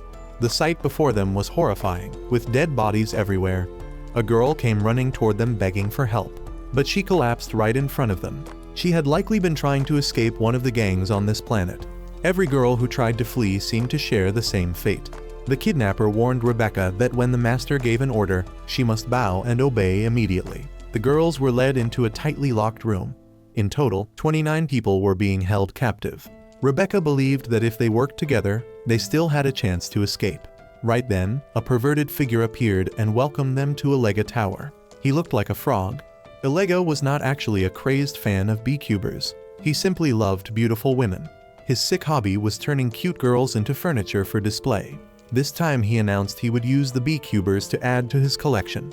He showed them all an image of a girl in the next room, a famous pop idol, who was about to be turned into a decoration. The girl cried helplessly for help, but the moment an electric wave swept over her, her body instantly turned to stone. Witnessing this, everyone panicked. It was clear that everyone here would eventually become furniture in his collection. Immediately after, countless soap bubbles flooded the room. The girl's clothes began to dissolve. Elega declared that to create perfect furniture, they needed to be clean first. Despite being pushed to the brink of despair, Rebecca kept her composure and believed they would find a way to escape and teach that scumbag Elega a lesson. Meanwhile, after completing their warp jump, Shiki's group had arrived on planet Gilst. Pino quickly scanned the data and discovered a mercenary squad called Rogue Out, which could be an important lead. Homura was already in a combat stance, knowing that the planet before them was clearly a den of criminals and villains where words would not solve anything. The professor took the chance to repair Pino's and Happy's bodies. No matter what, Pino still believed the professor was a good person. Shiki was curious about the strange structure of the city. According to the professor, this planet was originally rich in wood ether and had once been blessed with lush natural scenery. In his time, it was a famous tourist spot where people came to admire a giant tree. The data showed that the entire city was built on a massive mechanical tree. They were currently at its lowest level. Shiki felt a tinge of sadness. He thought that if Rebecca and Happy were here, they would be incredibly excited and say this was a perfect spot for filming. That thought only strengthened his resolve to bring all the girls home. The surroundings were gloomy and decayed. Compared to the slums on Norma, that place had been far better. According to the map Pino had found, Rogue Out's base was somewhere in this area. The location pointed to a church. Homura wanted to charge in immediately, but the professor held her back since no one knew how many enemies were inside, and a mistake could put Rebecca in danger. Even so, Shiki decided to go in. When they pushed the doors open, a massive stone statue stood before them with no one else in sight. The statue spoke, asking why they had come. Then it opened, revealing an ornate wall behind it. A voice rang out from within, claiming to already know the fate that awaited them. The person identified herself as Sister, the leader of Rogue Out. She was Sister, one of the Demon King's 4 shining stars. When Shiki's group arrived, they met someone claiming to be Sister, the leader of Rogue Out. Pino relayed the information back to the ship for Witch, and Witch was shocked to hear the name Sister in a place like this. Her appearance was completely different from the Sister Witch had known, yet the identification system was a perfect match. The situation was too absurd, so Witch urged everyone to stay on guard. On his end, Shiki confronted Sister about why she was doing such terrible things. Sister remained unfazed and said that mercenaries did not weigh good and evil. They only cared about contracts. Shiki demanded that Sister return his friend Rebecca. At that point, Sister realized Shiki had not come to hire her for a job, so she proposed a deal. If Shiki paid double the asking price, she would return Rebecca. According to their principles, in any transaction between supplier and client, trust came first. Once a contract was sealed, they would not accept any request that broke the agreement. Shiki did not care about any of that and kept shouting. Sister found his behavior foolish and ordered an army of robots to surround Shiki. She also told her soldiers to try not to injure Shiki's group, since she planned to turn them into her subordinates later. Shiki immediately activated his ether gear and began fighting the robot army. A guard locked onto him and launched a barrage of homing missiles. Right at that moment, Homura stepped in. She drew her blade and sliced the missile in half with a single swing. That was her ether gear, Soul Blade. Shiki was in awe, remarking that samurai were truly cool. Homura told Shiki to go after Sister and leave everything here to her. Her sword split into two, and she charged into the mercenaries aboard the ship, which seemed to recognize Homura's sword, but she could not believe what she was seeing. Homura said that once this was all over, she wanted to fight Shiki, so she hoped he would come back safely. Then she stood her ground behind him so he could keep moving. She was Homura, and her blade was the soul blade passed down by her master, a sword born to defeat the Demon King. Meanwhile, Sister had boarded a ship and taken off. She grumbled that Elega was an incredibly annoying client. He was complaining about her team's performance. He had originally requested 30 cute B-cubers, but now he was refusing to pay because they had only delivered 29. For Sister, maintaining client trust was paramount, so she decided to handle the matter personally. Shiki was now clinging to Sister's ship along with Pino. He figured they were definitely heading to where Rebecca was being held. Behind them, Homura had wiped out all the mercenaries. The professor, who had been hiding in the back, watched the scene and remarked that Homura was truly terrifying. Elega was still refusing to pay because he had only received 29 people. He was arguing fiercely with the kidnappers. Even though he had not paid, he was already enjoying the goods he had not yet purchased. Sister then appeared and said she wanted to speak directly with Elega. Pino determined that Rebecca was likely inside a building nearby. Shiki swore he would bring her back no matter what. Inside the holding room, the girls were still trapped in a chamber filled with soap bubbles. A white-haired girl had been telling Rebecca about her B-cuber content. She said she usually threw herself into dangerous situations to thrill her viewers. Rebecca told her she had been following her channel for a long time and found the content really exciting. Only then did the white-haired girl confess that it was all staged. Everything was fake. She had never actually been in any real danger. It was all acting. Everyone acted, including her. She said she did not dare truly face danger because she did not want to die, and that was why she was so terrified right now. Rebecca reassured her that if they all worked together, they could still get out. A pink-haired girl started wondering about the soap bubbles. They dissolved clothing and metal, but did not harm skin.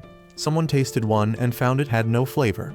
Rebecca noticed that the floor and walls were also unaffected, which made the bubbles very strange. She asked if anyone still had glasses, but all their glasses had been dissolved. Rebecca then theorized that the bubbles could also melt the glass windows above them. That was probably why the windows were placed so high, out of the bubble's reach. But getting up there was the problem. A blue-haired girl suggested building a human pyramid. With 29 of them, they could theoretically reach the window. The girls began stacking themselves up, though those at the base had to bear tremendous weight.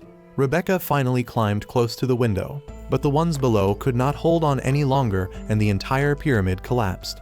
Luckily, Rebecca had managed to grab onto the window ledge. She successfully shattered the glass and climbed out. Everyone was counting on her. There was no one outside, and a door was nearby. A pink-haired girl reminded Rebecca to be careful since guards might be outside and the door could be locked. Thanks to that warning, Rebecca spotted a ventilation shaft above. It was extremely narrow, just barely enough for one person to squeeze through. The girls asked Rebecca to find clothes since they could not leave in their current state, as well as a map to find their way out and some food. As luck would have it, the first place Rebecca found was a food storage room. Unfortunately, Elega caught her. He was surprised she had managed to escape. Because Rebecca irritated him, he decided not to turn her into furniture anymore, but into a toy instead. Rebecca asked why he did such things. He answered that it was because he had money, and when you had money you could do anything. In his mind, everyone should obey those with wealth. Rebecca told him money could never make her submit, but he did not care. All he needed was for no one to defy him. He believed only those without money were truly pathetic. Rebecca's body began to go numb. Elega said he would play with her until he got bored. Right then, Shiki appeared. Seeing his friend kidnapped and treated this way, he was instantly furious. Shiki charged in and unleashed devastating punches that shook the entire room. Pino approached Rebecca and told her that Happy had been injured but was fine, though no one currently knew the guild master's situation. Although everyone felt the circumstances were strange and worth being cautious about, there was no way Shiki would listen to anyone telling him to hold back right now. So Pino decided to activate an electromagnetic pulse to force Shiki to stop. Rebecca winked and thanked Shiki for coming. When he saw Rebecca in a state with barely any clothes, Shiki immediately turned red and looked away. Around the same time, the other girls had also managed to escape. though their outfits looked rather odd. Thanks to Pino, a door had been blasted open, revealing a dressing room nearby. After searching for a while, they found nothing but costumes. Rebecca then introduced Shiki to everyone as her friend. The other girls also gave Rebecca some clothes to put on. Right at that moment, the ninja appeared. Rebecca told Pino to lead the girls out of there and leave the ninja to Shiki. Pino immediately guided everyone to retreat. Rebecca reassured the beecubers that Shiki was incredibly strong, so they had nothing to worry about. The ninja seemed surprised that Shiki had dared come here alone. He said he could not let those girls escape because they were his merchandise. Shiki immediately shot back that they were not merchandise but human beings. The ninja then decided to unleash his true power, and Shiki was ready to fight. Elsewhere, Homura was still standing among the fallen soldiers. One surviving soldier had tried to shoot her from behind. Fortunately, the professor spotted him in time and intervened. He remarked that Homura's sword was truly terrifying. Homura said it was the sword passed down to her by her master. The professor began examining the destroyed robots while Homura walked away. She said she could sense a flow of ether underground. The professor then pointed his gun at her and demanded she reveal her true purpose. Homura replied that she had already told him. She only wanted to fight the Demon King. However, the professor still felt she was hiding something. Homura asked the professor whether he truly trusted his companions. The professor said they were not his companions, and he was not anyone's companion either. He admitted that he loved the ship Eden's Zero, but he had not expected Homura to be this strong. He was worried that one day she might slit his throat in his sleep. His gun did not seem capable of doing anything to Homura. Just as the professor was about to fire, Sister's massive robot suddenly appeared. The professor immediately unloaded a hail of bullets into it, riddling the robot's body with holes before it collapsed. The professor had already laid out an arsenal of guns on the ground beforehand. It seemed the next battle was going to be extremely intense. Meanwhile, when Happy woke up, he found himself aboard the Eden's Zero with Witch. Happy asked where Rebecca was. Witch told him not to worry because Pino had just reported that Rebecca had been safely rescued. However, Happy's functions had not yet been fully restored.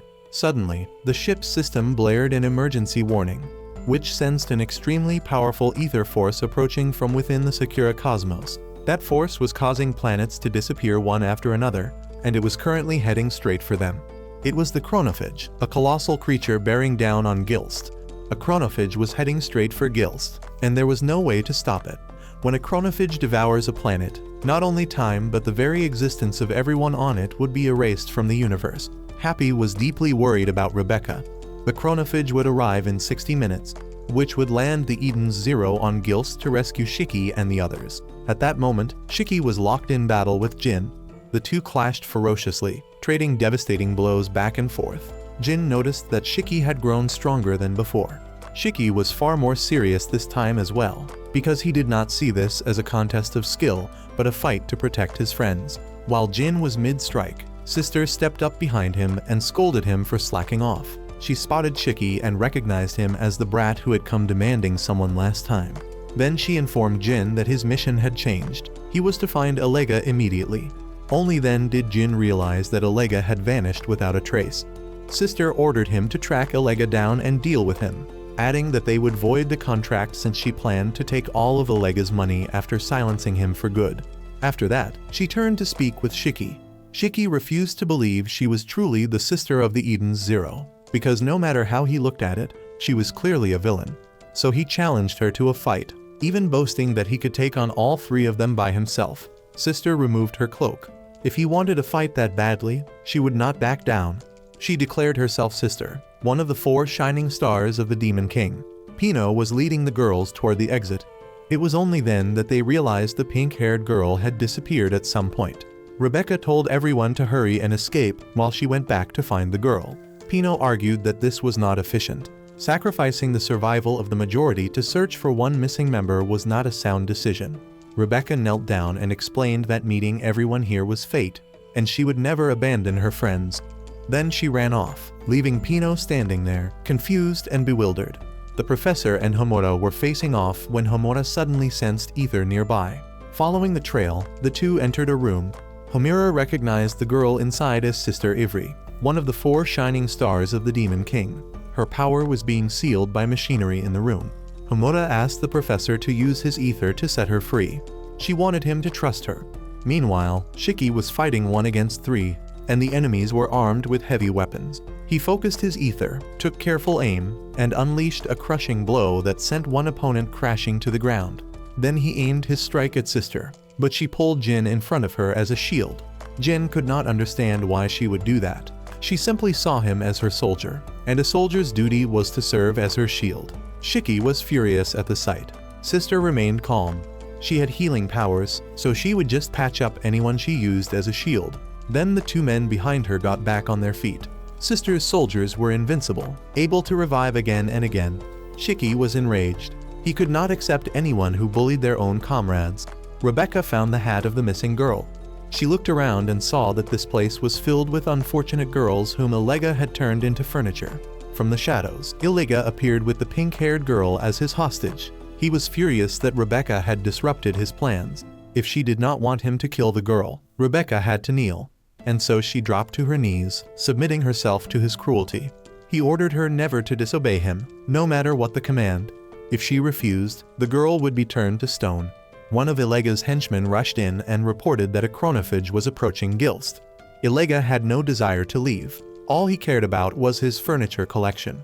While he was panicking and off guard, Rebecca broke free and took the girl with her. She aimed her gun at Illega. Rebecca had once taught Shiki how to aim and shoot, and she herself was quite skilled at it. At the same time, both of them took aim at their targets and successfully brought their enemies down. Sister was confident she could handle the situation with her self-healing ability, but she had celebrated too soon. Sister Ivry had returned. Shiki was confused about why there were suddenly 2 sisters. Homura and the professor rushed over. There was no time to explain. They just needed to evacuate immediately. Everything outside was in chaos. Ivry did not understand who this sister before her was either. Years ago, she had come here, and when she woke up, she was surrounded by a group of strangers and strapped to a machine inside a filthy church, imprisoned there for the past decade. The android in front of her was the one who had been impersonating her. The device in the basement had been siphoning her powers and transferring them to the imposter. The fake sister trembled. She claimed that at first, she only wanted to use the power to heal her wounded comrades. But because she was so devoted to that cause, people kept flocking to her, and before she knew it, she had built up a mercenary army. She said she had always wanted to return the power. Ignoring the excuses entirely, the real sister kicked the fake without hesitation and unleashed a torrent of insults. She only stopped when the professor intervened, insisting they had to leave right now. Then she turned to Shiki and remarked that the new Demon King looked rather scrawny. She had heard about Shiki's plan to reunite all the members of the Eden's Zero. Before leaving, Sister wanted to finish one last piece of unfinished business. 10 years ago, she had been hired to work here. If she left now without fulfilling that duty, she feared it would tarnish the honor of the 4 shining stars. Then she channeled her power and reversed the petrification, turning the stone girls back to normal. After that, she left with Shiki's group. Jin watched them go, ignoring the fact that his comrade had already left. Shiki noticed Jin staring at him and told him to get out while he could, promising that one day they would settle the score. Jin stayed behind and stomped on the fake sister's face, getting revenge for years of being deceived. He had followed her and done countless dirty deeds because he believed she would help him save someone. She writhed and begged, promising she could still save that person with the little power she had left. Jin did not care. He crushed her face beneath his foot. Outside, everyone was rushing to board ships to evacuate. Some fools wanted to stay behind. Rebecca and the girl ran to join the others, and thankfully, everyone was safe. Fortunately, there were many ships in the tower, so they could escape. Rebecca told everyone to go ahead while she stayed to wait for Shiki. The chronophage would arrive in 10 minutes. Which ordered Pino to stay still and transmit a signal so Sister could follow it. Sister saw the chronophage approaching and felt as giddy as if it were New Year's Eve. Then the moment came when the planet was devoured. Not long after, the chronophage drew close to Gilst, sending everyone into a frantic panic as they scrambled to flee in all directions. The scene was pure chaos. Rebecca was deeply worried about Shiki, who was still inside, because if they did not leave soon, everyone would be in grave danger. Pino was glad that Rebecca had saved everyone, and Rebecca simply responded with a playful wink. A message came from the ship informing them that Shiki and the others were on their way. The group included the professor, Homura, and Sister, all moving together. Homura was the one who had assisted in this rescue mission. Rebecca realized that in such a short time, Shiki had already made so many new friends. Buildings across the planet began collapsing one after another, making Rebecca question the true power of the chronophage. She had thought it could only devour time, but now it seemed capable of destroying an entire planet. Pino reported that the ether flow on the planet was reversing. Trees shot up at a terrifying speed, tearing through the ground and causing Rebecca to fall into a deep chasm. At the most critical moment, Shiki appeared and saved her. He flew her up into the sky and told her he did it because they were friends. Shortly after, the professor's group arrived as well. The Eden's Zero approached the area, but the massive trees blocked its path, preventing Witch from landing. She urged Shiki to deal with the trees quickly. The professor and Homura prepared to use heavy weaponry to destroy them, which surprised Sister, who wondered where those weapons had come from. However, Witch still could not land. Shiki said it was not necessary. He grabbed everyone's hands, told them to hold on tight, and used his gravity power to lift the entire group into the air and fly toward the Eden's Zero. Thanks to that, everyone boarded safely. Immediately after, Witch piloted the Eden's Zero at maximum speed away from the planet. Many lives had been lost, and 1,200 years of the planet's history had been devoured. This event would later be known as the Gilst Purge. Ironically, a planet once ruled by greed and money was returned to its primordial state by this catastrophe. Xiaomai appeared as the narrator, explaining that to restore the original power of the warship Eden's Zero, all 4 members of the 4 shining stars who once served the Demon King had to be assembled, which continued to protect the ship while Shiki, along with his friends and the newly joined Sister, carried on with their adventure. From the ship, everyone watched the chronophage devouring the planet whole, a terrifying sight. Witch calculated that 1,200 years had been erased, and anyone left behind could not have survived. However, if they waited another 1,200 years, those people might exist again in a different timeline. Witch and Sister greeted each other, and Happy was overjoyed to see Rebecca again. Rebecca thanked everyone for coming to rescue her, but as memories of what happened came flooding back, she felt both ashamed and frightened. When Shiki saw Rebecca crying, he got emotional too, but the professor quickly stopped him because his crying face looked terrible. Sister remarked that this new Demon King was quite peculiar, but she also realized that Shiki was the one whom the previous Demon King had given up searching for the mother in order to raise. Happy was fully repaired by Sister. Their next goal was to find Hermit and Valkyrie to restore the true power of the Eden's Zero, which would allow them to cross the Dragonfall and venture into the greater universe. Witch did not know the whereabouts of the remaining 2, but she noticed that Homura's sword was actually Valkyrie's blade. Even so, Valkyrie's location remained unknown. Homura admitted that she was searching for her master, Valkyrie, who had vanished without warning. That was the reason she had boarded the ship. She also wished to face the Demon King, because according to her master, he was a warrior she could never defeat. However, Shiki had no desire to fight his friends. Homura asked to join the crew to find Valkyrie, and Shiki agreed on the condition that once Valkyrie was found, the 2 of them would have their rematch. The professor also decided to join the journey. One of Sister's robots appeared on the ship, raising everyone's suspicion, but Sister explained that it was Moscow, her subordinate who managed the ship. Meanwhile, the space police reported that 1,200 years of Gilst had been erased, an event even more devastating than what happened at Norma. The number of survivors was extremely small. They suspected a dangerous figure was involved, the one who had turned Gilst into a criminal haven, Draken Joe, also known as the Dark Alchemist. On the ship, the girls were relaxing in the bath. Rebecca thought that if she used this special water, she might learn to use ether gear. She imagined herself wielding a gun-based combat ability, and Happy instantly transformed into 2 guns for her. Homura wanted to spar with Rebecca, but since they were both in the bath, the situation became rather awkward. Meanwhile, Witch and Sister chatted about the past, reaffirming that once all 4 shining stars were assembled, they would resume the journey into the greater universe. They also mentioned Pino, who was expected to become the new light of the Eden's Zero in the future. Shiki returned Rebecca's B-Cuber device that he had found in the tower. She put it on and thanked him warmly. Homura was thoroughly enjoying herself with an array of wonderful massage equipment. Since the Eden's Zero allowed anyone to change outfits freely, the professor wanted her to wear something he chose. His expression made his perverse intentions obvious, as both he and Shiki wanted to see Homura in a bunny outfit. Rebecca received a call from her manager at the Adventurers Guild.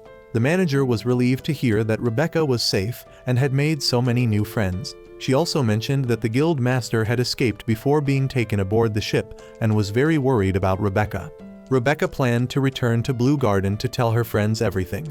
But the manager advised against going back for a while because the recent events had become huge news. As a result, Rebecca had become famous. She was seen as a mysterious figure who was trending online. Her channel had many views but very low ratings. Thanks to everyone promoting her, Rebecca was thrilled. The manager suggested waiting until things calmed down before returning. Rebecca did not want to miss this opportunity, so she decided this was the perfect time to make a great video. Sister mentioned that she had some information related to the Eden Zero and suggested everyone visit Iron Hill to check it out. It was a nearby planet that looked like a massive block of iron. On it stood a colossal statue of a hero, with more statues above it, 12 heroes in total. They were the warriors who had protected the secure cosmos during the Dark Age, fighters of the Night Brigade that defended Blue Garden. Shiki felt the universe was truly amazing. Pino detected someone there, a person from beyond the cosmos. In the end, everyone discovered that the girl was none other than Hermit, the one they had been searching for all this time. To restore the power of the Eden Zero, all members were needed, which oversaw and maintained the ship as a whole, while Sister, despite her foul mouth, was a talented doctor and had been found quite easily.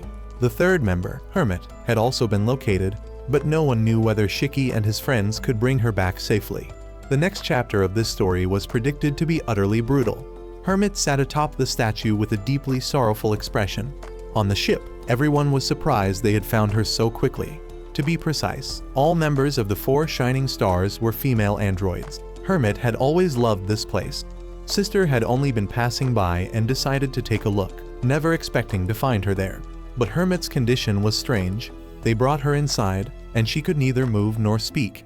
There was no external damage, but her internal systems were riddled with errors, making recovery nearly impossible. According to Pino's analysis, the ether reactor and locomotion systems were functioning normally. Her audiovisual functions had no issues, there was no virus infection, and her sleep mode was normal. The conclusion was that the problem lay in her heart, which had been wounded.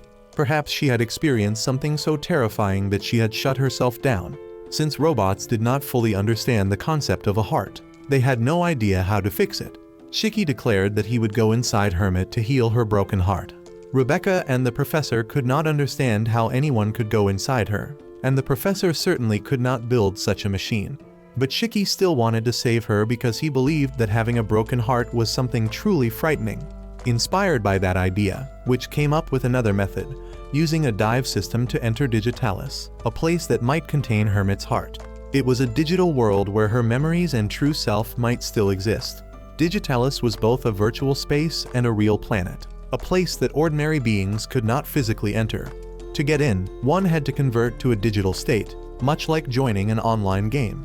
Originally, Digitalis served as the server for a massively multiplayer role-playing game called Rogue Fantasia, but an incident years ago had caused the game to shut down.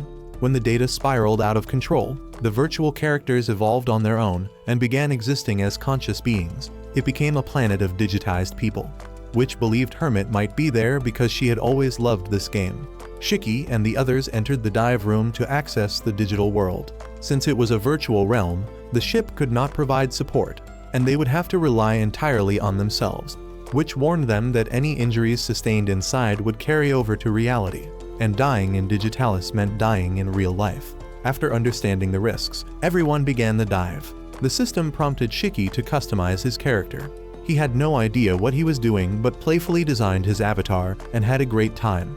Rebecca entered first, and the others appeared one by one. Their appearances were completely different from real life. Some chose bizarre forms while others became characters of the opposite gender.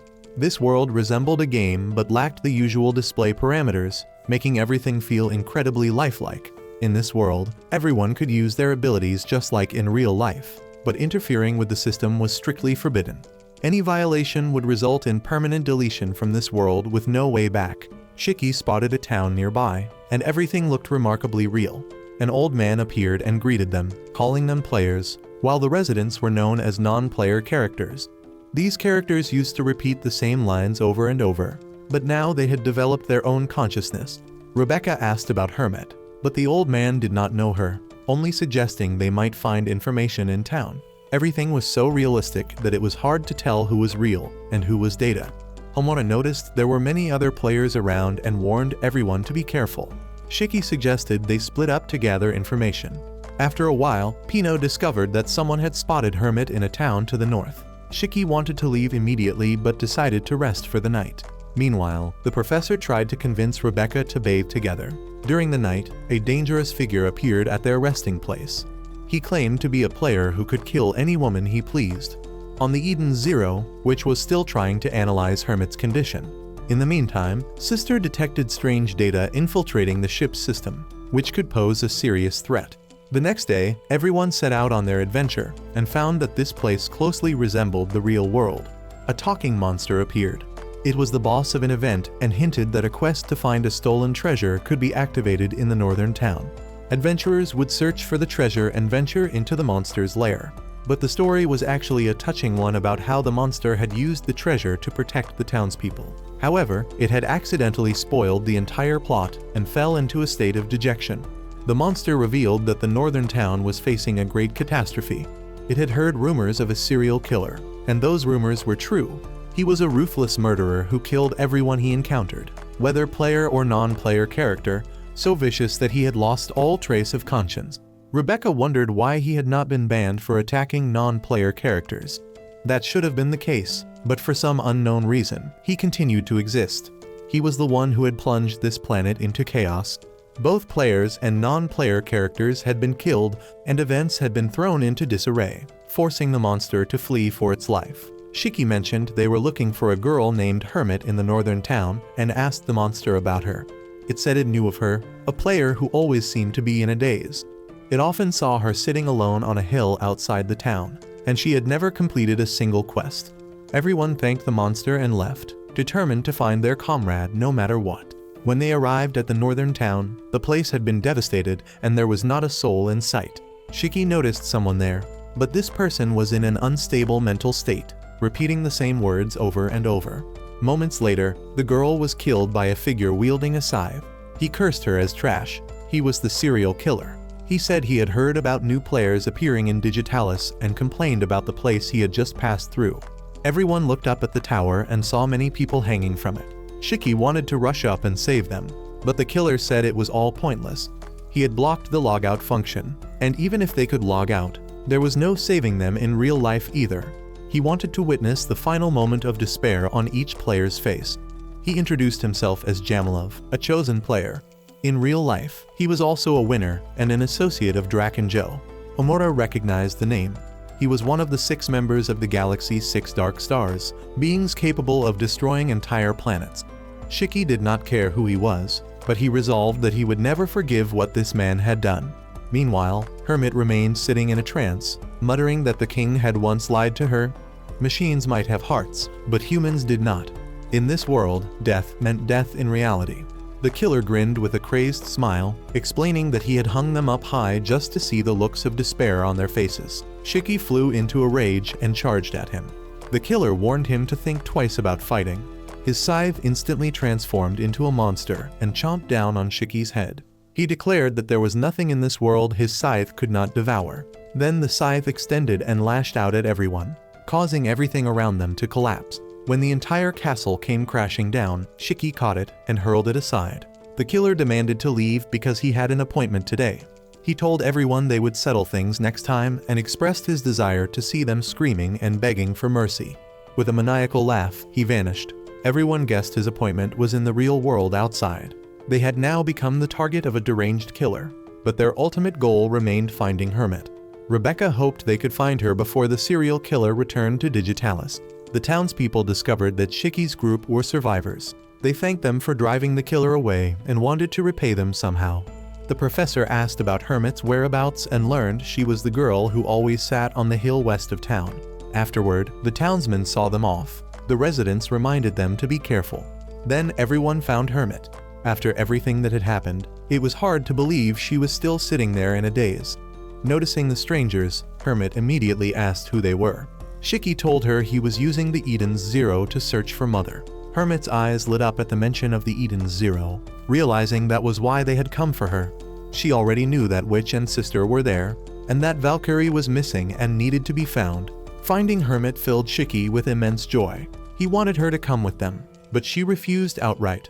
She said she liked it here and wanted to stay, and even if it was just a virtual world, she did not care.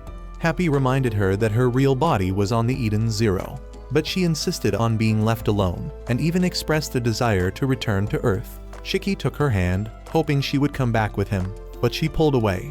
She recognized him as the boy the Demon King had taken in years ago and expressed her hatred for humans. Meanwhile, Homura slipped away in the dead of night to meet someone. They discussed an infiltration plan, and she considered it flawless. Shiki still believed in Hermit. He was at the inn, unable to believe she had rejected him so firmly. He wondered what had happened to make her despise humans so deeply. He had never met a robot like her, since Happy and Pino both loved humans, and there were Witch and Sister too. Remembering the robots on Granbell, Shiki broke down sobbing. He had been through so much on his home planet, and this only deepened his pain.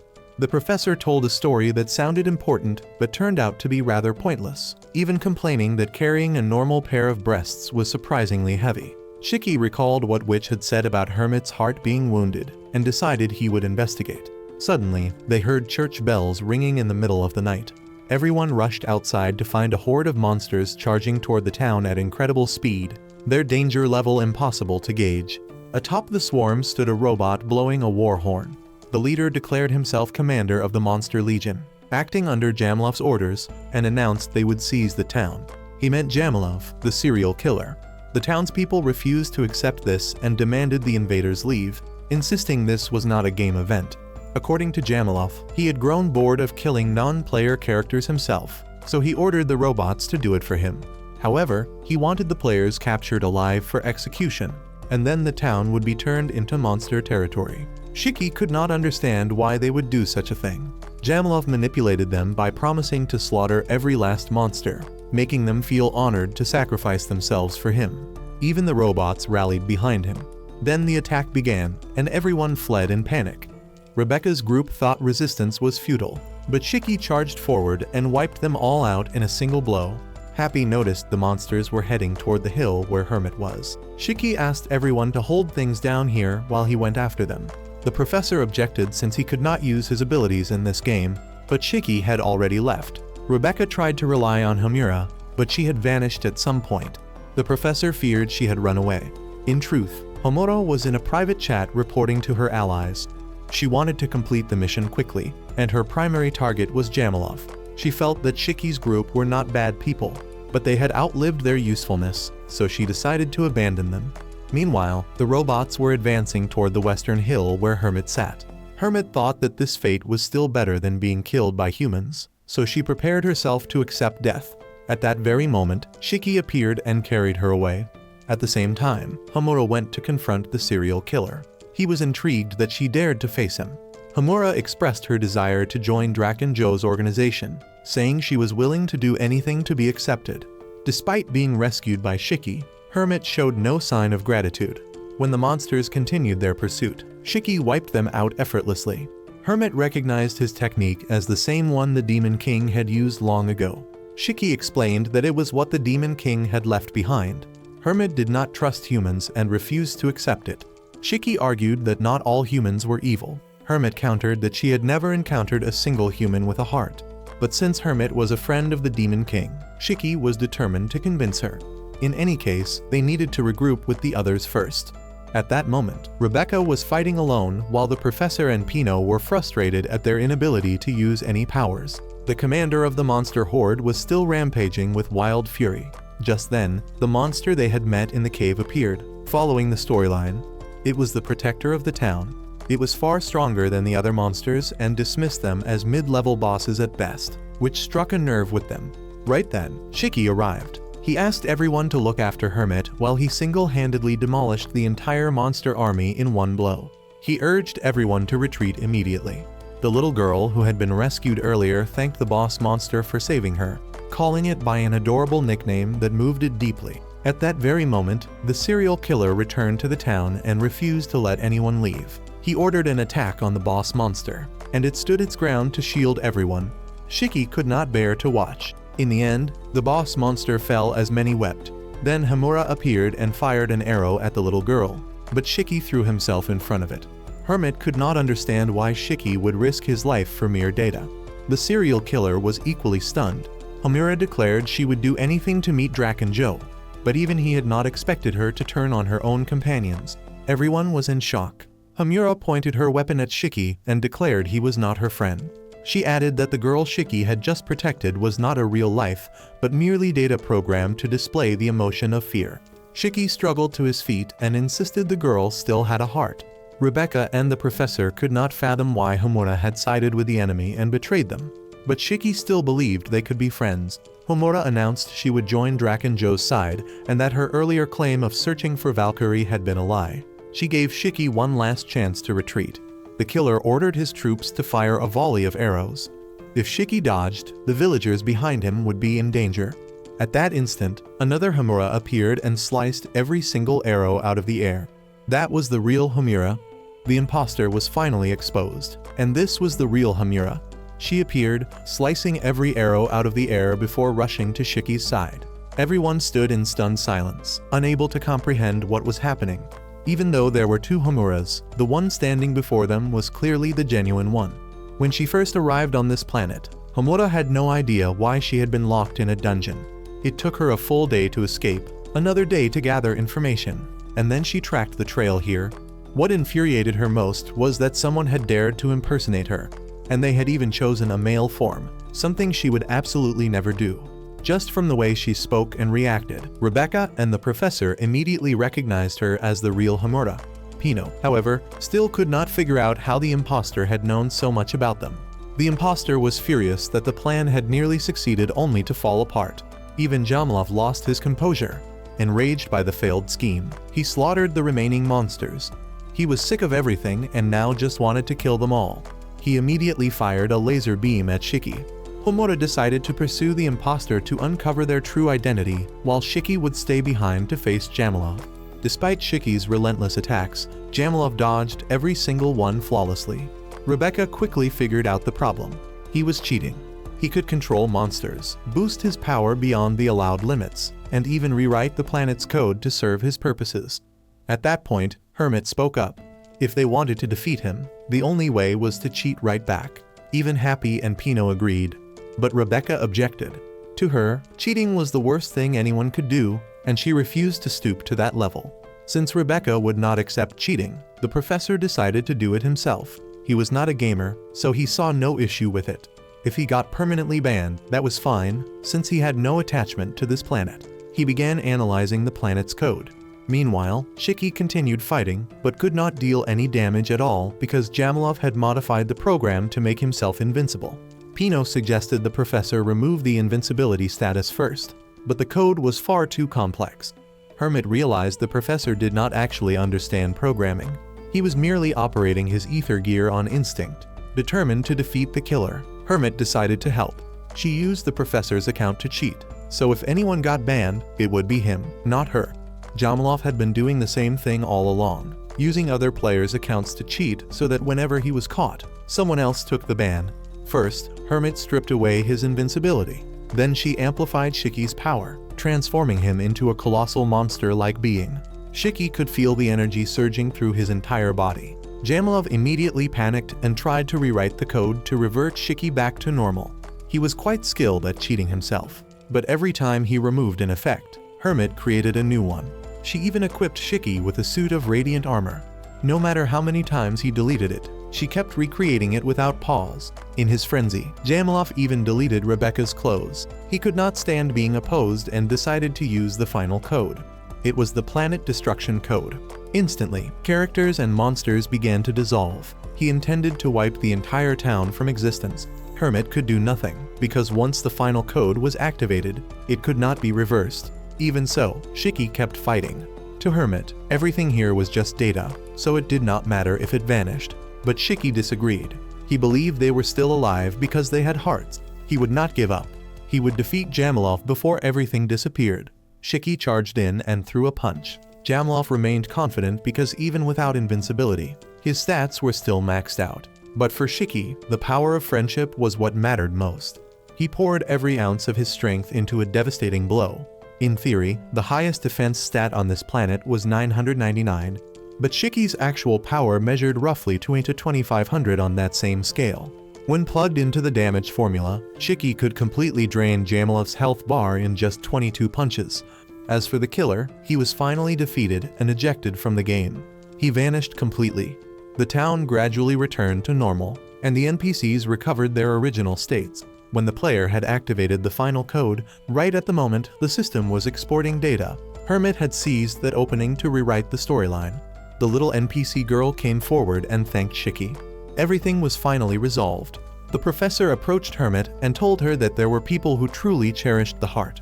But before he could finish his sentence, he was banned from the game for his earlier cheating. Just as Hermit had planned, she had used his account to do it, so he was the one who got banned. Hearing this, Rebecca and Shiki tried to hold back their laughter, but burst out laughing just as he was about to deliver a cool line. The monster approached Homura and complimented her, saying her kimono looked beautiful today. Shiki walked over to Hermit and asked her to come back with him, to return to the Eden's Zero. In the past, the Demon King had once thanked the 4 shining stars for their devoted service and granted them the freedom to choose their own paths. From then on, they no longer had any obligations and could live freely. Upon hearing the word freedom, Hermit had asked to return to Granbell with the Demon King. He agreed and even offered to let her help raise Shiki if she wished, but he realized that was not what she truly wanted. What Hermit really desired was to help humans and become friends with them. Now, in the present, Hermit had awakened in the real world. Witch and Sister welcomed her back, but Hermit still insisted she would not go with them. She said she had only returned to rest after such a long time. Her body was extremely weak, and she collapsed the moment she stepped out of bed. Sister immediately tended to her. Hermit struggled to her feet, maintaining her cold demeanor. She told the other 2 they should go attend to the humans who had come looking for her. Sister called after her. Hermit said that once maintenance was complete, she would return to Digitalis and wanted her body transported to Iron Hill. Witch felt they still had not been able to bring Hermit's heart back. Meanwhile, Shiki and the others had also returned, their bodies drenched in sweat. The professor was still fuming about Hermit's trick. Pino was sad about returning to her robot form. Sister told Shiki's group honestly that while they had brought Hermit back physically, her heart was somewhere else entirely. Hermit had locked herself inside the costume workshop and was curled up in there. She used to have the most beautiful smile, so Witch could not understand what had happened to her after leaving the ship. Shiki remained optimistic. At least now they could talk to Hermit, so he decided to go see her and become her friend. Right at that moment, an emergency alarm blared throughout the ship. Everything shook violently. The system announced an intruder. A filthy-looking otaku appeared on the screen. He introduced himself as Jamilov, the very person they had encountered in Digitalis. His real-life appearance was nothing like his in-game avatar, leaving Happy and the professor frozen in shock. Upon hearing the alias Spider, Rebecca recognized him as the hacker who had earned 10 billion. He declared himself a genius, a member of a criminal organization, and one of the best hackers in the Secura cosmos. He even boasted about being the #1 hacker and mocked the Eden's Zero's security for being far too weak. It had been ages since he had found a system this easy to breach. He announced that he had seized control of the Eden's Zero. The ship continued to shake violently, but even in that chaos, Shiki stood firm. The killer hacker burst into a maniacal laugh. At this rate, the ship would be completely destroyed. The system was so severely damaged that only Hermit could save it. Hearing that, Shiki snapped to attention, which immediately contacted Hermit, because she was the only one who could rescue everyone. But Hermit refused, telling them to evacuate immediately. Shiki, Rebecca, and Homura decided to go speak with her in person. The professor and sister stayed behind to repair the ship as best they could. Hermit sat alone, clutching her head and weeping, wanting to give up on everything. Shiki raced toward her at full speed, refusing to abandon her or the ship. The ether accelerator was a device capable of saving countless robots. Once, someone had asked Hermit to help research it. That person had told her that humanity desperately needed her abilities, and Hermit had happily agreed. 15 years ago, on planet Newton, at the Royal Research Institute, Professor Muller unveiled the 6th-generation ether accelerator prototype. If completed, it could supply ether to Planet Hook, a world where robots abandoned by humans were living. Planet Hook was critically low on ether. The robots there had nowhere else to go and could only survive in miserable conditions. The project's goal was to provide ether to save them. The professor told her that he could not live without robots, just as robots could not live without humans. The two sides needed each other, and the friendship between humans and machines was real. Those words deeply moved Hermit, and she trusted him and agreed to join the research. Back in the present, the Eden's Zero was badly damaged, nearly impossible to repair on the spot. Still, everyone gave it their all, which raised the shields to maximum. Sister's abilities could only heal living beings, so she could not fix the ship. Meanwhile, Spider watched from outside with a smug expression, convinced this was the price they paid for defying him. Shiki kept pounding on Hermit's door, but it was completely locked. Homura considered breaking it down by force. Shiki called out, telling her she was the only one who could save everyone. Inside, Hermit remained in hiding, reliving her past. She had once believed she was the only one who could rescue the robots on Planet Hook, so she had worked herself to exhaustion. She completed the formula to stabilize the ether reactor. At that time, she was overjoyed because humans and robots were working together. Everyone credited it as Professor Muller's achievement. Hermit had also wanted to befriend him and everyone else there. They all treated her kindly, and she felt happy. One day, a robot told her he would be heading to Planet Hook. All the other robots were being dispatched on missions as well. Only robots could survive there. Hermit did not understand why they all had to leave, but they said the project was too important. Their task was to install the ether reception system from the accelerator. Hermit had to stay behind to operate the device alongside the professor. She worried about what would happen if the machine failed. The robot reassured her, saying she had built it herself, so it would surely succeed. They believed this project would save countless robots. Everyone spoke about the future, about living alongside humans once everything was over. Hermit felt truly happy. The fateful day arrived, and the reception system was ready. The professor assured Hermit that all her calculations were flawless. She told him that once the project was finished, she wanted to be his friend. He replied that they had been friends for a long time already. Hermit was overflowing with joy. The ether accelerator powered up. A massive beam of energy fired toward Planet Hook. Hermit believed they had saved everyone, but moments later, alarms blared. The reception system was incompatible with the volume of ether. If it continued, the planet would overload. Then the signal cut out. Planet Hook was destroyed right before her eyes. Hermit screamed in despair, but the professor was thrilled, calling it a tremendous success. The researchers around him cheered. Immediately afterward, he ordered Hermit's elimination. Every gun in the room was pointed at her. Only then did Hermit realize she had been deceived. What she had built was not a life-saving device, but a weapon, the ether accelerator cannon. The professor had exploited her computational abilities to annihilate every robot on Planet Hook. He declared that machines pretending to be human were disgusting. Hermit had no more value and could be disposed of. She was captured and subjected to experiments. For 2 years, she endured relentless torture. The professor even beat her to erase her emotions. In the end, she was discarded in a damp storage room. One day, the research facility was attacked by Allied forces. The professor was arrested. In the chaos, Hermit was found and set free. But she had been too deeply scarred, so they let her leave on her own. That was why she went to Digitalis, a place with no humans. But even now, she still could not escape that fear. Back in the present, Shiki broke through the door and charged in, only to slip and fall. Rebecca stepped forward and begged Hermit to save everyone. Hermit still refused, saying she did not want to save humans. Happy and Pino tried to comfort her, reminding her that they were robots too, and that Witch and Sister were her comrades. But Hermit replied that she hated even robots who sided with humans. The room was becoming unsafe. Homura urged everyone to leave. But Rebecca moved closer, sat down in front of Hermit, and asked her to listen. Rebecca said she did not know what had made Hermit hate humans so deeply. But the humans on this ship truly cared about robots. Happy was a robot. Valkyrie was Homura's master, and Homura treasured her deeply. The professor also got along with everyone. And Shiki had grown up on a planet populated only by robots. When Rebecca arrived there, the robots had gone haywire and attacked him. But Shiki still called them his friends. He never felt lonely because his friends were always by his side. To Shiki, it did not matter whether someone was human or robot, because he only looked at the heart.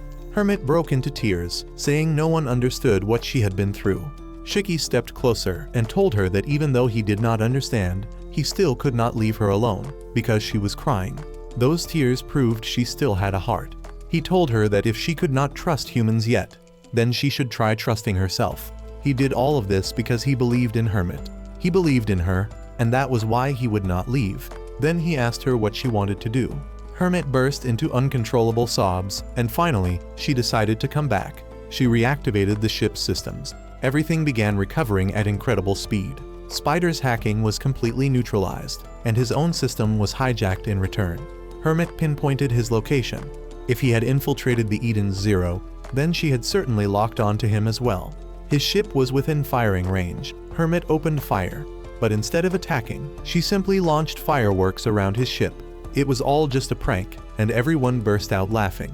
They gathered around Hermit and praised her for a job well done. Witch had once said that Hermit had the most beautiful smile, and now she was truly smiling again. Thanks to that hacker, even though the Eden's Zero had been repaired, it still needed time to fully recover. Witch insisted it was not Hermit's fault, but Sister bluntly said it was entirely on Hermit for hiding away and wallowing in self-pity. Even after Hermit apologized, Sister did not feel the apology was sincere. It had been a long time since Witch had seen Sister and Hermit bickering like the old days. Hermit grumbled that Sister always bullied her and that she hated it. But right after that, Sister pulled Hermit into a tight embrace because she was genuinely overjoyed that Hermit had returned. Elsewhere on the ship, Homura was still complaining about the bath water temperature while Rebecca found everything perfectly fine, perhaps because she was still happy about Hermit's return. Now the group's next objective was to find Valkyrie, Homura's master. Homura longed to reunite with a person she had always respected and admired. However, she rarely spoke much about it. She shared that Valkyrie had disappeared 5 years ago without a single trace. But since they had already found Sister and Hermit, Homura believed the day they found her master was not far off. When they reunited, she wanted to prove how much stronger she had become through relentless training. Afterward, Homura even got excited enough to challenge Rebecca to a duel. On the ship, Shiki and the professor were in awe of a table piled with delicious food and were ready to dig in with great enthusiasm. Pino was invited as well, but since she was a robot, she had no sense of taste and only needed energy gel to function. Shiki found that quite sad and wanted the professor to give Pino the ability to taste. However, Pino said she had a feeling that one day she would gain that ability. She now had a dream, and that dream was to become human. When that day came, she wanted to eat a delicious curry bun. The professor argued that a robot could never become human, that it was simply impossible. But according to the legend of Mother, humans could be reborn, so perhaps miracles could happen for Pino as well. The scene shifted to planet Brown Sea, a world where the ocean was the color of chocolate.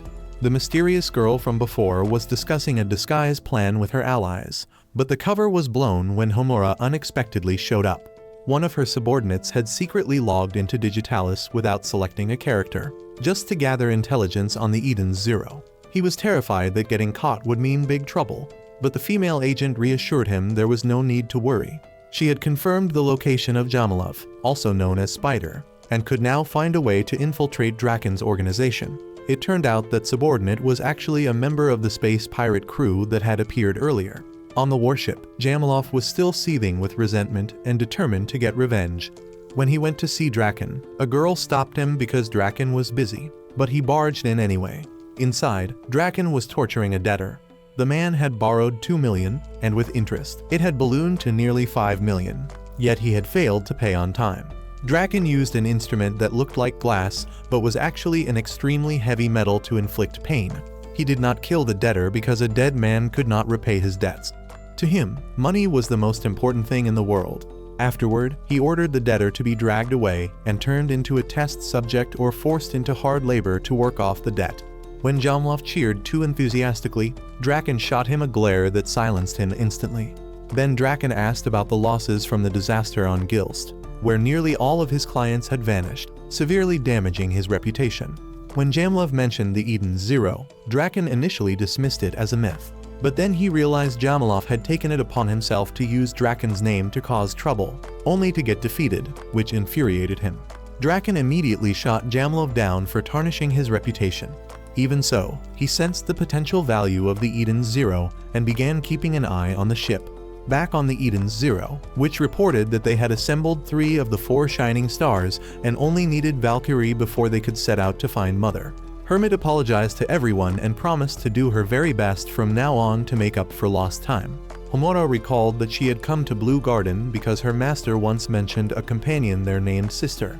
That place was also a major information hub, making it ideal for tracking down leads. However, on second thought, the guild master had many suspicious qualities.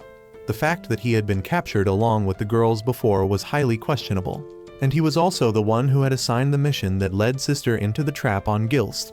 There was a good chance he had ties to the underworld. Though the professor wanted to let the matter go, Shiki refused, and Rebecca and Sister also wanted the man to face consequences, even if they still needed to focus on finding Valkyrie.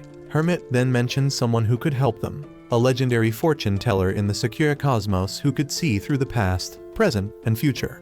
This person was said to be on a planet where time stood still. The group decided to set off immediately. On the ship, the professor held Homura to her earlier promise about wearing a particular outfit, much to her dismay. Meanwhile, Shiki was excitedly picking out clothes for Rebecca. Homura explained how the wardrobe system worked. Simply step onto the platform, select an outfit, customize the details and accessories. Then Mechanical Arms presented Homura with a stunning traditional outfit. She seemed quite pleased, and her old clothes would be washed and stored. Rebecca changed her mind and wanted to try something on too, and then everyone switched to new outfits of their choosing. Witch and Sister joined in as well. Shiki requested Witch wear a special outfit while the professor picked a sorceress costume for her. Once everyone finished changing, they all looked incredibly striking. Homura was seeing Witch without her mask for the first time and could not help but be surprised at how beautiful she was. Witch was a little embarrassed, but if it was the Demon King's wish, she would accept it. Finally, the ship arrived at the Time Planet. Hermit reminded everyone to be careful because there were rumors that time there was frozen. Upon landing, they found the planet rather small and everything appeared to be moving normally. They entered a peculiar building that required them to remove their shoes before going inside. Pino warned about abnormal energy levels within. When they stepped in, they found a space that resembled the cosmos itself, vast and empty. A voice rang out, welcoming its rare visitors after so many years. The girl before them introduced herself as Xiaomai, someone who knew everything in the universe. She was not a fortune teller, but an observer of time. She knew exactly who everyone was and why they had come. When asked about the phenomenon of frozen time, she explained it was a matter of relativity. While on this planet, time outside would stop. No matter how long they stayed, when they left, time would resume at the exact moment they had arrived. Rebecca found this rather frightening, while Shiki thought it was fascinating. Xiaomai said she knew where Valkyrie was but could not tell them directly. In exchange, she demanded a price worthy of the knowledge she held. Not money, but something of equal value to her wisdom. Then, with a single snap of her fingers, she sent the entire group plummeting into another space, opening the door to a new challenge that awaited them. This was an arena. Xiaomai stepped forward, knowing everything about everyone's past and present. Because she could foresee what would happen, she had imposed one restriction upon herself. She did not want to know the outcome of battles beforehand. The fiery clash of steel and flesh, fighting amid spraying blood and sweat. The thrill of not knowing who would win filled her with absolute ecstasy. Seeing Xiaomai's crazed expression, Rebecca was utterly horrified. Xiaomai looked like a gambling addict in the middle of a frenzy. Shiki still had no idea what was going on, and Xiaomai called him a blockhead. Xiaomai laid down the rules. One of them would fight her warriors here, and if they won, they would receive the information they sought. Homura volunteered, but Shiki insisted on going first because he was itching for a fight. Since she could not predict the winner, Xiaomai also could not foresee what would follow. Xiaomai explained that the future branched into many different possibilities. She could see the futures that followed each outcome, but nothing was set in stone and everything could still change. That was her favorite saying. Homura refused to let Shiki go first and insisted on taking this fight herself. Shiki disagreed, arguing they had come here to find his friend, so this was his battle. Xiaomai already knew Shiki would be the one to fight, so the challenger was set. Shiki's opponent was a mighty steel-skinned warrior who looked impossibly tough. Everyone wondered whether Shiki's gravity could even affect him. Pino detected that the warrior possessed extraordinary combat abilities. The fight began, and Shiki knocked him out with a single punch. The blow was so devastating that the warrior could only gasp in admiration before crumpling to the ground, which had predicted Shiki would win, but Xiaomai never expected him to do it in one punch. With that, Shiki cleared the first round. Xiaomai felt Shiki truly lived up to his reputation as an existence connected to Mother. The planet's residents were in complete awe. Before the next round began, Pino requested to know the rules in advance. Xiaomai explained there would be 4 rounds, and Shiki would face 3 more opponents, each one stronger than the last. Rebecca insisted no one was worthy of being Shiki's opponent.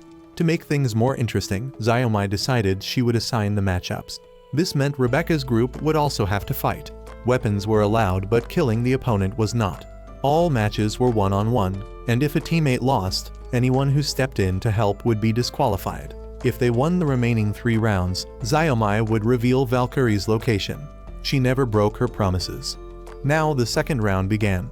Next up was Rebecca from Team Eden's 0, and Happy was permitted to fight alongside her. Hamura had never seen Rebecca in combat before. Rebecca's opponent was a boxer who looked incredibly frail. Rebecca recognized him as a fellow B-Cuber with massive fame. Since this was a battle between B-Cubers, it would certainly be uploaded to his channel. The fight started. Despite wearing boxing gloves, he actually used them to fire projectiles. Rebecca began her attack, but he deployed an ether barrier. At this rate, Rebecca would never land a hit. He announced he would post this fight online, boasting that his slime technique would dissolve Rebecca's clothes. A beautiful young woman in shredded clothing would send his view count through the roof. This reminded Rebecca of the pervert she had encountered on Gilst, making her absolutely furious. Since her bullets had no effect on him, Rebecca decided to switch to physical attacks. The fight ended and Rebecca claimed victory. Xiaomai was disappointed because she had hoped to see Rebecca's ether gear, but that would have to wait for another time. Next up was Weiss. He would face the Comet of the Sakura Cosmos, a hybrid creature with the ability to run at blinding speed along walls, too fast for anyone to catch. The monster grew faster and faster. Weiss requested permission to use a weapon, that weapon being Pino, and Xiaomai allowed it. The fight began, and Pino begged Weiss not to modify her. Weiss pointed out that Pino's imp was her weapon. Pino understood, then activated her imp, which sent the opponent tumbling off the wall and crashing to the ground where Weiss stomped on it. Xiaomai remarked that it was quite a dirty move, but it was perfectly within the rules since Weiss had asked permission beforehand. The fight was over and Weiss won. They now had 3 consecutive victories. At this pace, they would easily defeat the final opponent. The last match was the one Xiaomai truly wanted to see. The final round belonged to Hamura. This challenge would lead her to her master, so she was determined not to lose. The door opened, and the person she would face was none other than her own master, Valkyrie. Hamura was stunned beyond words. Because Xiaomai knew Hamura would come, this match had been specially prepared for her. A replica of Valkyrie, one of the Demon King's 4 shining stars. It turned out to be a perfect copy. This replica shared the same knowledge as the original. More precisely, since Hamura was the original's disciple, the copy knew everything about her, what she liked, what she hated, and every detail of her physical abilities. Hamura found this absolutely unforgivable. She had only one master, Valkyrie, and a copy like this was an insult to her. The replica knew all of Hamura's techniques, including her weaknesses.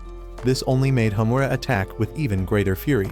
But no matter what she did, she kept getting thrown back. Since they first met, it seemed she had made no progress at all. No one knew whether Hamura could defeat this copy. She launched another attack, but was still overpowered. The copy grabbed her leg and slammed her into a wall. This replica did not just look like her master. Its swordsmanship was identical as well. Standing before it felt exactly like facing her master in the flesh. But this was surely just a fake. In her memories, whenever she was in danger, Valkyrie was the one who had saved her. Valkyrie had lamented that the planet where Hamura lived was ravaged by endless war, where even children like Hamura were swept up in the violence. By then, Hamura had already lost both her parents. Valkyrie asked for her name, and since she had none, Valkyrie prepared to leave. Then the two finally exchanged names. Hamura had asked to follow Valkyrie. Her master was the one who had taken her in and given her purpose, so she absolutely had to find the real one and say what needed to be said. Then Hamura exploited an opening and struck the fake, sending it crashing to the ground. If it had been the real master, that move would never have landed. The fight was over, and Hamura had won. The replica remarked that Hamura had grown much stronger, but Hamura refused to accept praise from an imitation. It was not her master. The copy revealed its true form as a replicating android. Being merely a copy, it could never become one of the Demon King's 4 shining stars. Xiaomai had simply programmed it with Valkyrie's personality and skills based on her own knowledge. Homura demanded that Xiaomai immediately tell them where her real master was. Then Xiaomai snapped her fingers, returning everyone to the previous space, and Rebecca's clothes were restored to normal as well. Since Xiaomai had been thoroughly entertained, she decided to share her knowledge. She had seen the place where they could find Valkyrie, a planet where light and shadow intertwined on the far side of the cosmos, the planet of jewels. That was where they would find the one they sought. The name sounded dazzling, and Shiki wanted to leave right away. Xiaomai thanked everyone for the enjoyment they had given her. As a bonus, she offered one more piece of knowledge about their ultimate mission. Mother. Mother truly existed somewhere in this vast universe. Xiaomai knew this because Mother herself had bestowed upon her the power of foresight. Unfortunately, in exchange for that power, she had lost all memory of Mother's location as well as any ability to access that information. Xiaomai had met Mother and been reborn after the encounter. Mother was the great sage, the mother of the universe. It was said there was no wish she could not grant. Everyone began voicing their own wishes. That was why so many people sought Mother, and there would certainly be many battles ahead against those who were also searching for her. Xiaomai asked them to do everything in their power to keep Mother from falling into the wrong hands. Shiki declared that he would not let anyone stand in his way. With that, everyone boarded the ship and departed. Shiki and his crew set course for the planet of jewels to find Valkyrie. But what awaited them would be incredibly difficult. Now Xiaomai returned to her role as narrator, wishing everyone safe travels. And so the Edens Zero set off after receiving word that Valkyrie was on the planet of jewels, a world said to contain every kind of metal. The planet was divided into two distinct zones. One side was a luxurious district for the wealthy, and the other was a labor district for the poor, separated by a considerable distance. If Homura's master truly was there, they would head to the planet of jewels to search for her. Once the 4 shining stars were fully assembled, they could continue their journey beyond the cosmos. This filled the shining stars with nostalgia for the old days. The Edens Zero raced forward at incredible speed, but it would still take 3 days to arrive because they had to pass through a region littered with space debris. These fragments were extremely dangerous, and even the slightest collision could cause serious damage to the ship. The magnetic field in this area contained a massive amount of drifting debris. The professor wondered why they could not just warp space and teleport instantly, the way they had done when traveling to Gilst, rather than taking such a hazardous route. Sister explained that the function could only transport them to places they had already visited. Rebecca pointed out that the Edens Zero had traveled beyond the cosmos before, so it should still be usable. But in reality, the coordinates for outer space had been deleted from the warp list. No one knew the reason, but it was likely the Demon King had done it intentionally. Shiki believed his grandfather wanted them to experience a real voyage, and Rebecca remarked that Shiki was always so optimistic. Meanwhile, Happy pointed outside where schools of fish were drifting through space, creating a breathtaking scene that seemed to come from the Aoi cosmos. The sight made Happy feel as though he were in a dream. However, it was not just fish. There was also a glimmering object in the distance. Upon closer inspection, they discovered a man gripping a ship's helm who appeared to be trying to make contact. After opening a communication channel, they received a distress signal and brought him aboard. The man introduced himself as the captain of a ship and explained that his vessel had been in an accident, leaving him adrift. He insisted that a captain must never let go of the helm, but by the time he realized what had happened, he had already drifted into unfamiliar space. Even in that state, he demanded everyone address him as captain. Afterward, he ordered food and ate in a tremendous hurry. Upon hearing everyone's story, he realized he was in a different cosmos. He came from the Aoi cosmos and figured he must have drifted along with the school of fish.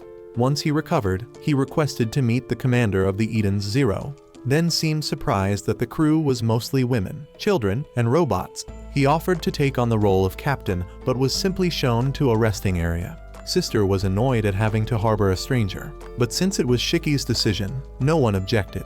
Hermit did not trust the man, and Witch said she would keep an eye on him. Rebecca and Homura felt he was not necessarily a bad person, but was certainly suspicious. When asked about the Aoi cosmos, he said it was a place full of beautiful women, making everyone realize he was quite the pervert, and Rebecca promptly kicked him away. Afterward, he continued insisting on wearing a captain's uniform, and even taught Pino vulgar language. Shiki seemed to get along with him rather well, while the professor and sister grew increasingly irritated. Suddenly, the alarm system warned of an intruder in the cockpit. When everyone rushed over, they found the old man sitting in the captain's chair, once again demanding to be called captain. He said he had overheard their plan to spend 3 days reaching the planet of jewels and claimed he could get them there in just 1 day because he had been there before. Everyone thought it was impossible, but he explained there was a shortcut through the debris field. Then he left to rest, only mentioning that he was the captain of a ship called the Eden's One, leaving everyone unsure whether this was a coincidence or destiny. At last, the Eden's Zero arrived at the planet of jewels, home to an extraordinarily developed and bustling city. Rebecca and the others were completely overwhelmed. The wealthy district was called Gold Palace, where everyone looked incredibly rich. Shiki casually struck up conversations with strangers, much to Rebecca's embarrassment. The professor decided to stay on the ship to research and build new weapons before the journey continued. He also did not trust the old man and wanted to stay behind to protect the remaining crew. Meanwhile, Shiki's group entered a VIP room where Rebecca explained it was a place to look up extensive information about the planet. Since it was a VIP area, Rebecca assumed there was a dress code, so she changed into a more appropriate outfit. Meanwhile, Homura stood in the middle of the hall and loudly asked everyone to help her find someone. Pino reminded her that they should split up to search rather than shout like that. But Homura could not contain her emotions. Rebecca understood how Homura felt but thought the approach was ineffective. She also considered that since Valkyrie had not appeared for many years, something must have gone wrong. Without warning, a group of armed men burst in and opened fire, ordering everyone to get down. People panicked and fled. The robbers noticed Shiki because he remained standing, ignoring their demands. Shiki simply remarked that the man's face was really big, and after confirming they were criminals, he immediately attacked. Homura joined the fight, and together they swiftly defeated the robbers. The bystanders were astonished by their strength. After the battle, Homura resumed asking about her master's whereabouts. At that exact moment, a beam of light appeared in the hall, accompanied by a voice declaring that this planet did not tolerate criminals and that the punishment was to be dyed red. Instantly, the entire group of robbers vanished, leaving only red stains behind. Pino confirmed there were no remaining signs of life. The onlookers expressed admiration, saying the lady of the planet was truly formidable, and that this was the most peaceful place in the universe because no criminals could exist here. A man approached and praised Shiki's bravery but advised against doing it again, since the planet was already safe. Rebecca found the concept of safety here unsettling and began to suspect something was wrong. In truth, the planet was governed by a machine that monitored everyone's actions and automatically dispensed punishment, known as divine retribution. The ruler, known as Madam, believed her duty was to protect the people through this system. Meanwhile, Madam received a request from Draken asking her to locate a ship called the Eden's Zero, which was said to be extremely valuable. At the same time, news that Homura had arrived was also relayed. Back with Shiki and the others, 2 robots appeared and identified themselves as Madam's punishment force, tasked with eliminating evil and protecting the innocent. Rebecca realized that dispensing punishment without deliberation had gone too far. Even though the robbers had been eliminated, the 2 robots announced they would still deal with the minor offenders, specifically Shiki and Homura. According to the rules of Gold Palace, all acts of violence were forbidden regardless of the reason. Shiki and Homura found this absurd since they had only been defending themselves and driving away the criminals. However, within this system, violence was still considered a sin. Immediately afterward, the light reappeared and sentenced the 2 to a fine of 100,000 medals. Shiki tried to run, but could not escape the pursuing beam. In the end, to Rebecca's horror, both Shiki and Homura vanished. The 2 were informed that if they were not executed, they would have to serve a labor sentence and mine 100,000 medals, and they were told to live righteously. Rebecca stood up, unable to understand why Madam would impose such rules, and declared she would go rescue her friends. Homura and Shiki were teleported to a strange place with a collar around each of their necks, displaying the number 100,000. Before them stretched an endless swarm of metal-carrying insects, too many to count. Terrified of bugs, Shiki fainted on the spot. Homura charged in and fought, and with each one she defeated, the number on her collar decreased. Then a group of people appeared and used weapons to attack the insects before checking on Homura. They explained that those creatures were called stones, the weakest species that carried the least metal. These people were hunters who specialized in extracting metals from them. Every resource on the planet was harvested from these creatures and sent to Madame Kirini. The number on the collar represented the amount of metal each person owed. Madam was the most powerful person on the planet, and the only way to leave was to work for her until that number reached 0. Shiki was terrified of facing the insects, while the others considered them minor targets of little value, mentioning that far larger and more dangerous creatures existed on the planet. Hamura realized the situation was dire because she had come here to find her master, but was now forced into labor. Then they witnessed a large man beating someone for failing to meet their medal quota. Homura questioned why violence was allowed here when it was supposedly forbidden, but an elder explained that the labor zone had no laws, and that man was a warden working for Madam. Seeing this, Shiki and Homura intervened, but the elder warned them against it. Moments later, both were struck with electric whips that paralyzed their bodies. The warden remarked that Homura was beautiful and kept beating her, taking pleasure in watching others suffer. Shiki tried to shield Homura despite being badly injured. Then the warden bound Homura and prepared to take her away. Shiki wanted to follow but could not move. Homura told him to trust her because she planned to use the opportunity to gather information and believed she could use her ether gear. But she accidentally said it out loud, letting the enemy hear. Everyone was worried but helpless, and Shiki resolved to rescue Homura no matter what. At the same time, elsewhere, a man from the Adventurers Guild on Blue Garden came to see Madam and asked to become her attendant. He was willing to do anything, including personal service, and introduced himself as having many skills. However, Madam found him vulgar and ordered his face to be destroyed, ignoring his pleas. Then Madam asked her subordinates about a ship called the Eden Zero, but no one knew of it. She was aware that Draken was searching for it because it contained an ether driver, something of immense value.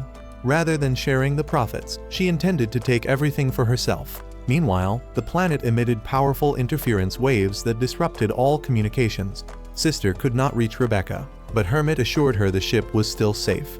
Rebecca was at the casino and could not contact the Eden Zero, leaving her feeling helpless. Right then, Lobelia appeared, and both were surprised to see each other.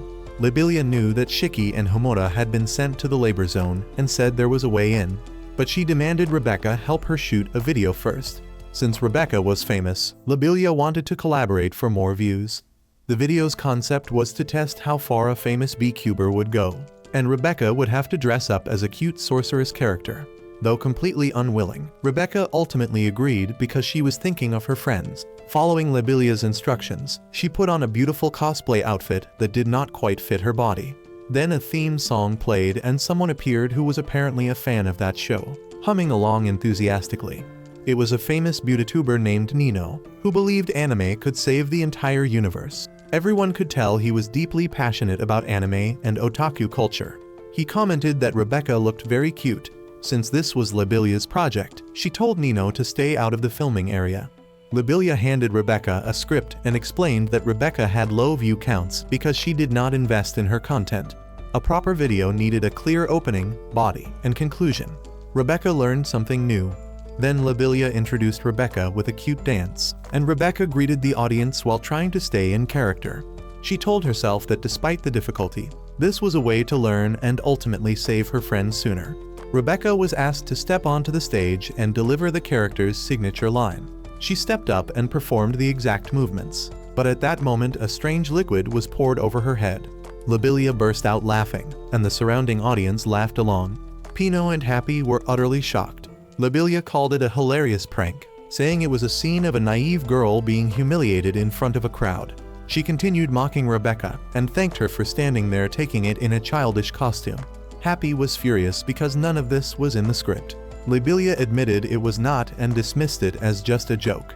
Pino could not bear it any longer. She broke into tears and begged everyone to stop, refusing to accept her friend being laughed at. Lobelia mocked Pino too for being just a robot. Rebecca stepped down and tried to calm Pino, telling her there was no need to be angry. She accepted what had happened because of her goal. Lobelia said that thanks to Rebecca she had great footage and wanted to go edit it. But Rebecca reminded her of the promise to show her the way to the labor zone. However, Lobelia broke her word and left immediately. Rebecca had no choice but to find another way. At that moment, someone handed Rebecca a note explaining that all conversations here were monitored, so she should not speak openly. That person was Nino. He said he knew how to reach the labor zone and asked Rebecca to follow him, all while maintaining that anime could save the universe. Elsewhere, Homura was bound and the warden commented on how beautiful she was. Homura could not use her ether gear, and he explained that the ability worked by regenerating energy within the body, so when restrained, it could not be activated. He declared it was time to have his fun with her. At that very moment, the door was smashed open and Shiki burst in. He did not care about the consequences of defying the warden because to him, friends mattered more than anything. He did not consider himself a hero fighting for justice. But if his friends were harmed, he would unleash the power of the Demon King within him. Shiki arrived to rescue Homura. The warden, who thought he was about to have his way, was caught off guard by Shiki's sudden attack. He lashed back with his whip, but Shiki had the power to control gravity. He landed a devastating punch, then dragged the man across the floor and hurled him straight into the ceiling. After that, Shiki untied Homura. It was then that Homura realized ether gear couldn't be used while her hands were bound. Shiki tested it himself and confirmed it was true. Homura wanted to interrogate the warden, so she told Shiki to let him down but to stay on guard. However, the warden quickly got back on his feet and seemed to grasp the situation. He said he knew Homura was looking for Valkyrie, and even remarked that Valkyrie was quite beautiful. Meanwhile, Nino led Rebecca to a secure location free of surveillance devices so they could talk. Nino explained that he went by the name Nino and worked for the madam. His job was to use the monitoring system to track down anyone who mentioned Eden's Zero. Rebecca and Homura recalled that they had indeed spoken that name before. Nino admitted he had been ordered to capture Rebecca, but because he was so impressed by her disguise, he decided to help her instead. He warned that the labor district was extremely dangerous and advised Rebecca to leave the planet through the route he would show her once she rescued her friends. Rebecca agreed but insisted on finding Valkyrie first. Before parting ways, Nino suggested that next time, Rebecca should try dressing up as an angel because it would really suit her. Rebecca, along with Happy and Pino, continued on their way when a bird appeared and began leading them. Happy suspected it might be a trap, but Rebecca decided to follow it anyway. They came upon a large man standing in a bizarre meditative pose. He suddenly snatched Rebecca's device and explained that it was his ether gear ability, which allowed him to teleport objects within a short range to steal them. He returned the item but then sneakily took something else, making everyone realize he was rather eccentric. The man introduced himself as Paul, a disciple of Valkyrie on this planet. He said he had never met Homura in person, but knew about her through Valkyrie's stories. He possessed a recording that contained the truth about why Valkyrie left and never returned, and he was torn about whether to give it to Homura. Through his bird, he had been keeping track of the group's situation and suspected that Valkyrie might not have wanted to see Homura again. Back in the labor district, the warden said he knew where Valkyrie was but had no intention of revealing it. He explained that the collars they wore were not just counters but also marks of imprisonment, granting him absolute control and the power to punish. He could confiscate belongings, lock people up, and send them to the most dangerous areas. With a single command, he activated the system and transported Shiki and Homura to a perilous cavern where a tremendously powerful creature lurked. He figured that whether they won or lost, the madam would still benefit, since the metal would be collected either way. Another figure appeared and reminded him not to go too far, as the prisoners were still valuable assets. After that, the warden was summoned to meet with the madam. Shiki and Homura were dropped into a different zone and came face to face with a colossal monster. Shiki was terrified, but Homura reassured him, saying that if they could defeat it, they might accomplish their goal much faster. They both attacked, but Homura's weapon shattered and Shiki took a brutal counterattack. The monster retaliated fiercely and summoned a swarm of smaller creatures, frightening Shiki so badly that he passed out. Homura realized she could hardly hold her own against such overwhelming numbers. Just then, Rebecca, Paul, Happy, and Pino showed up. Paul explained that thanks to his bird, he had tracked their location, and he believed the group stood no chance against the monster if they kept fighting head-on. Rebecca initially thought they were only dealing with small, ordinary creatures, but when the gigantic cat appeared right in front of her, she was horrified. It was known as the boss of the mining zone, a monster called Black that no one had ever defeated. With no other choice, since they couldn't act freely without removing the collars, everyone was forced to fight. If they managed to defeat it, Homura and Shiki could accumulate enough metal to clear the numbers on their collars, but all of that metal would be transferred to the madam.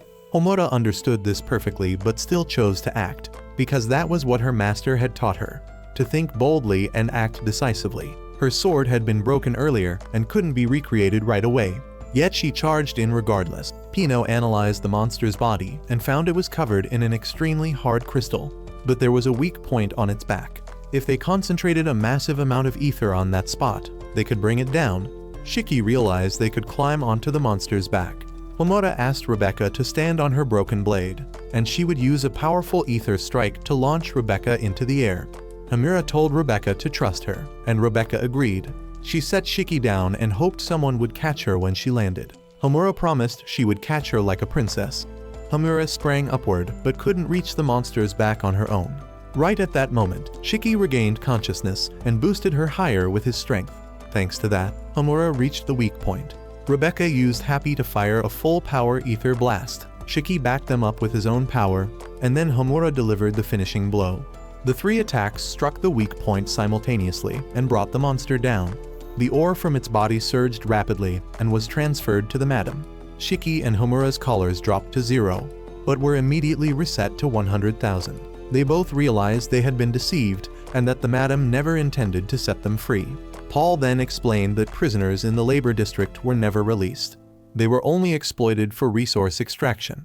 However, he also said there was another way, his stealing ability. He could remove the collars at any time if he wanted, and he proceeded to remove them from both of them. Paul approached Homura and said he had been waiting here for a long time because he believed she would come.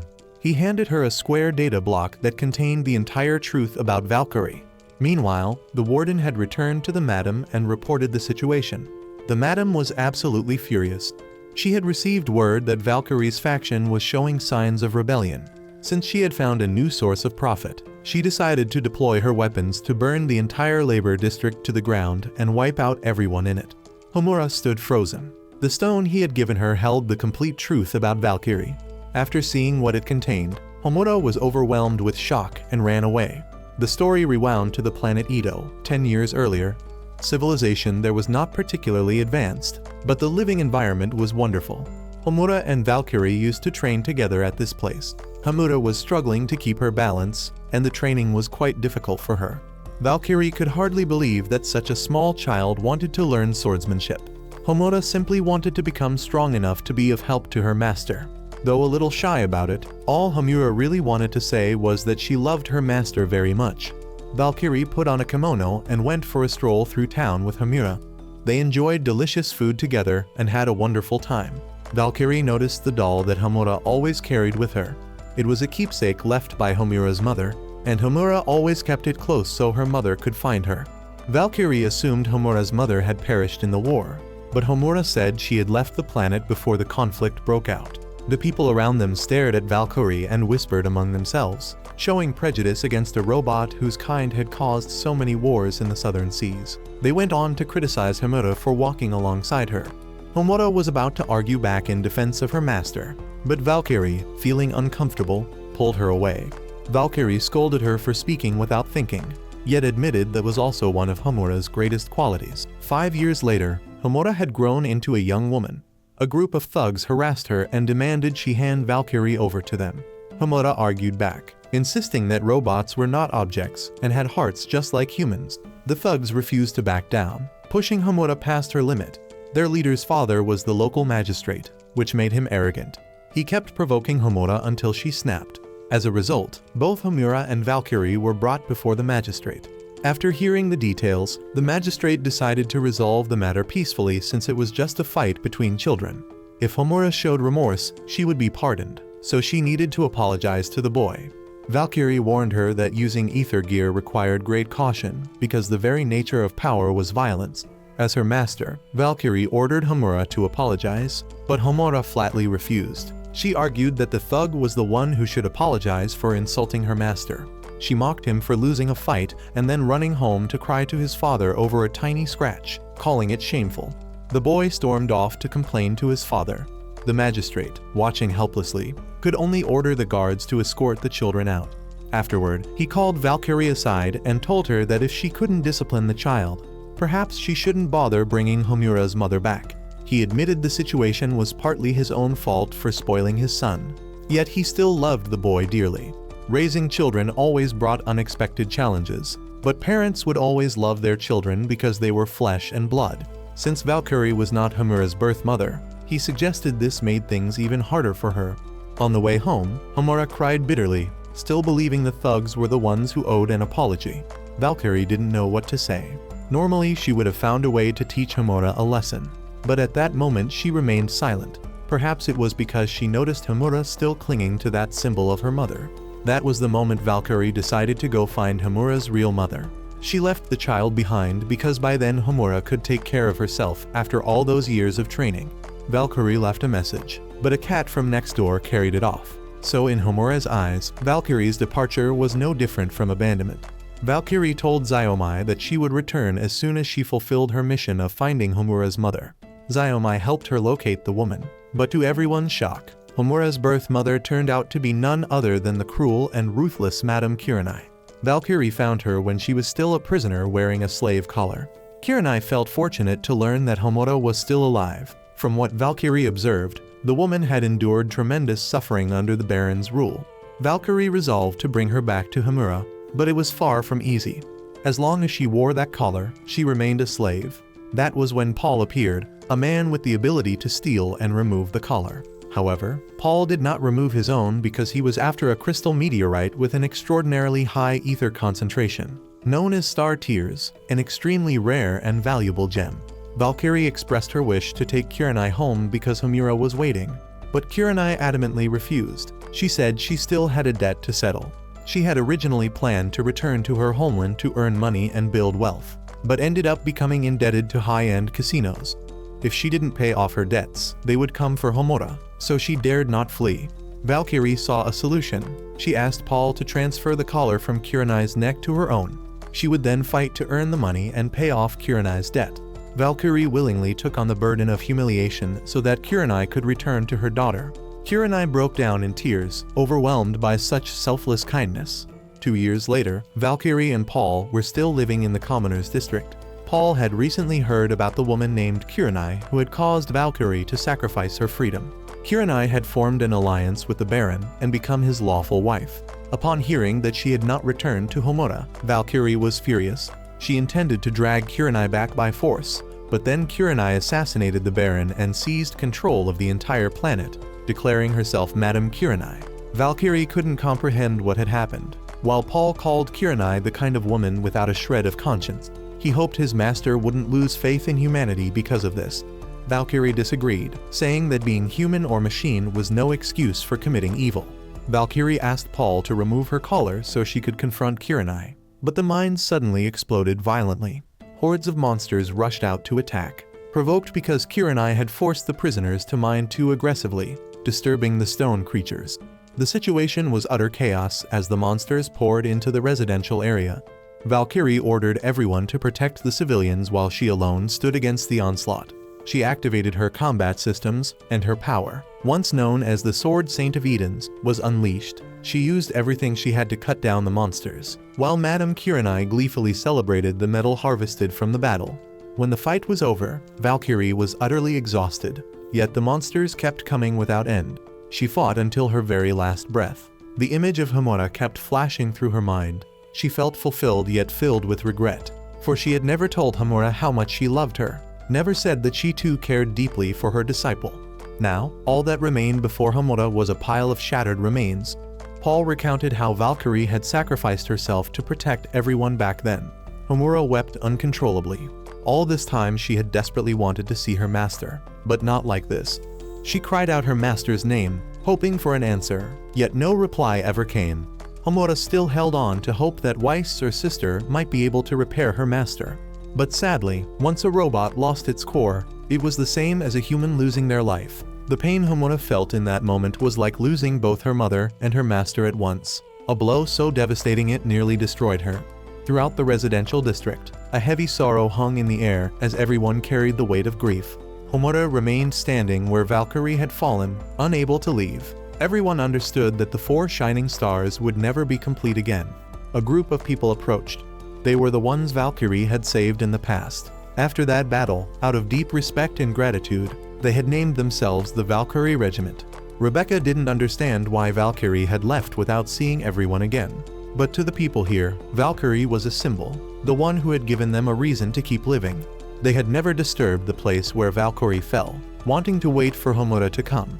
They had been preparing an uprising against Madame Kirini for a long time, and Homura's arrival was the final piece. They hoped she would fight alongside them. However, Rebecca felt they shouldn't trouble Homura at a time like this. Shiki walked over to Homura and told her that her master was a powerful and resilient person who had fought to protect others with a compassionate heart, and was without a doubt someone truly remarkable. Homura didn't know if she could ever get back on her feet after this.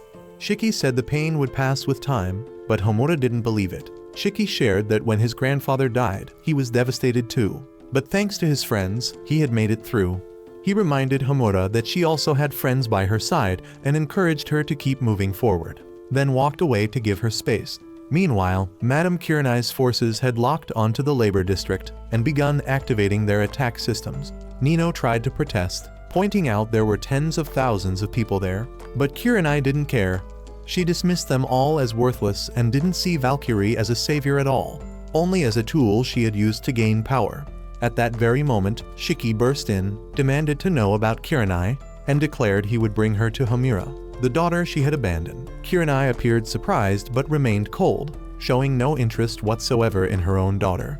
Shiki was enraged. He slammed his foot into the ground, sending tremors through the floor, and demanded that Kirini come with him, but not before he taught her a lesson. Homura didn't know if she could ever pick herself up after what had happened. Shiki was only trying to help her find the strength to keep going, but Homura couldn't see it that way. And so Shiki infiltrated Madame Kirini's residence to find her and drag her before Homura to settle things. Yet the madam showed absolutely no interest in her own daughter. Shiki declared it was a mission he had to carry out and demanded she come with him. Shiki unleashed his gravity ether, but Madame Kirini calmly ordered her forces to proceed with the Red Eye protocol as planned. She then commanded wave after wave of soldiers to advance on Shiki. He was instantly surrounded, with soldiers charging at him from every direction. Shiki used his power to pull them all toward him, then punched each one, sending them flying backward. But that alone wasn't enough to take down all those machines. Shiki then rushed toward the madam at tremendous speed, only to be intercepted by her subordinate. That was followed by an electric strike from the warden. Shiki used his power once more, causing the two henchmen to crash into each other and collapse. Because they had made Homura cry, Shiki charged straight at the madam. His attack was blocked by her defense. She sneered that tears made people weak and that only winners could afford to smile. Shiki shot back that she was the one who had stolen Homura's smile, and if shedding tears meant weakness, then so be it. They would carry that weakness with them and keep moving forward, until one day those tears would become their strength. When word spread that Shiki had gone to confront Madame Kirini alone, everyone felt it was unacceptable. But Paul reassured them that it would be fine, because as a fellow ether user, he could sense that Shiki's ether level was abnormally high. Even so, no one agreed to let Shiki go alone, and they resolved to take action. Rebecca immediately ran off, alongside Homura. She reminded Homura that Shiki was fighting Madame Kirini by himself, so they needed to do something too. But Homura just sat there, broken. She had longed so desperately to see her master, and had imagined that when they finally met again, she would have so many things to say. Yet the master before her now was nothing more than a heap of scrap metal. Rebecca recalled the words Homura had once wanted to tell her master and assured her that Valkyrie would surely hear them. Rebecca encouraged Homura to say everything she had always wanted to say, just as she had planned. The situation was rapidly deteriorating. At Madame Kirini's stronghold, her red eye weapon had been hijacked. She didn't know who was behind it, but the main system was still running because someone had seized control. It turned out to be Draken's doing. He taunted her, saying that Kirini used to be nothing but a pathetic old woman who wept and begged for help. He had given her that help, and now she had the audacity to act above her station, something he would not tolerate. The Red Eye, also known as the Valkyrie Blazer, was an ultra-wide spectrum photon laser cannon.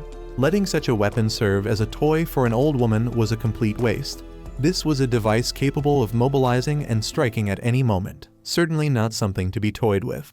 Draken intended to use it for his own purposes. His original goal of finding Eden's Zero seemed unnecessary now, as he had realized by sheer coincidence that Eden's Zero was remarkably close, only about 3 hours away at a distance of 7,500. They spotted Eden's Zero and noted it was rather small, then decided they would board that ship.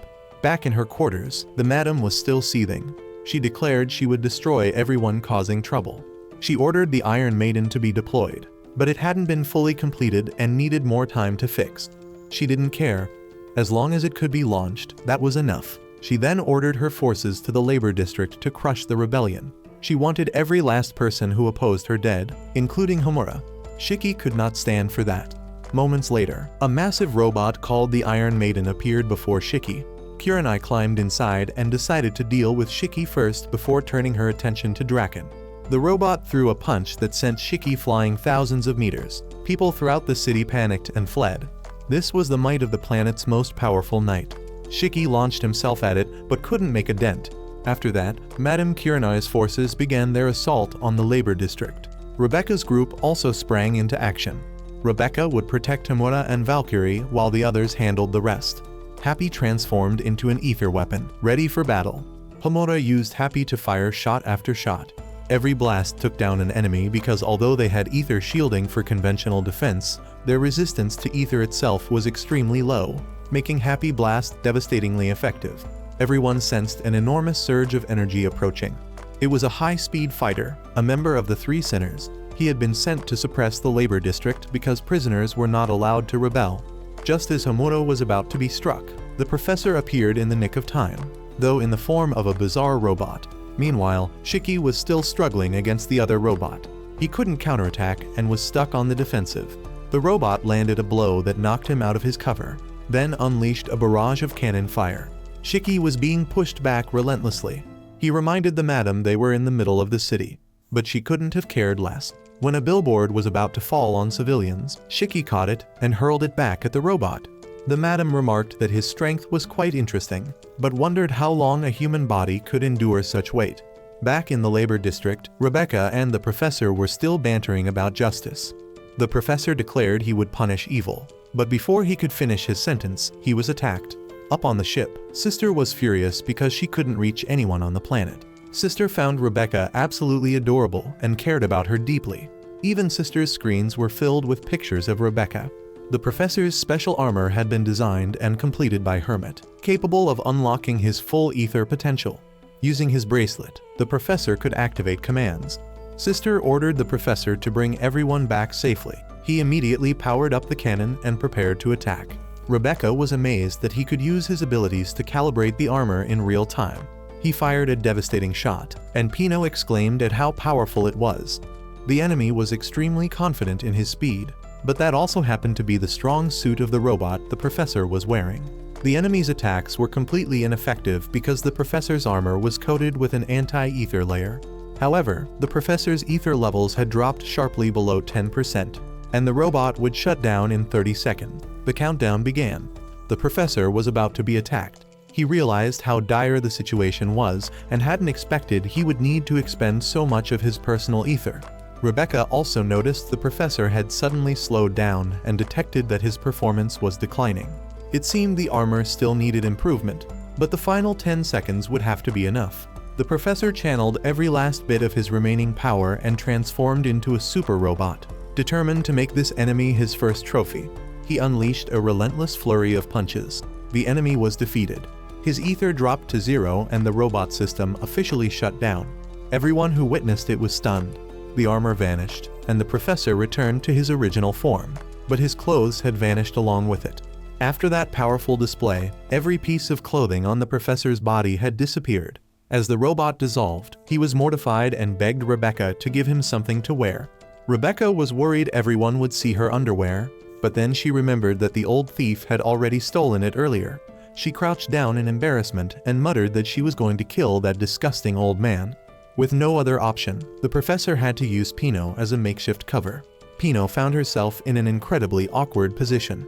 People came forward and thanked the professor for defeating the villain, but all he cared about at that moment was getting clothes. Afterward, the professor asked what had happened to Shiki and Homura. Rebecca, meanwhile, was still feeling down. Shiki was still giving everything he had against Madame Kirini.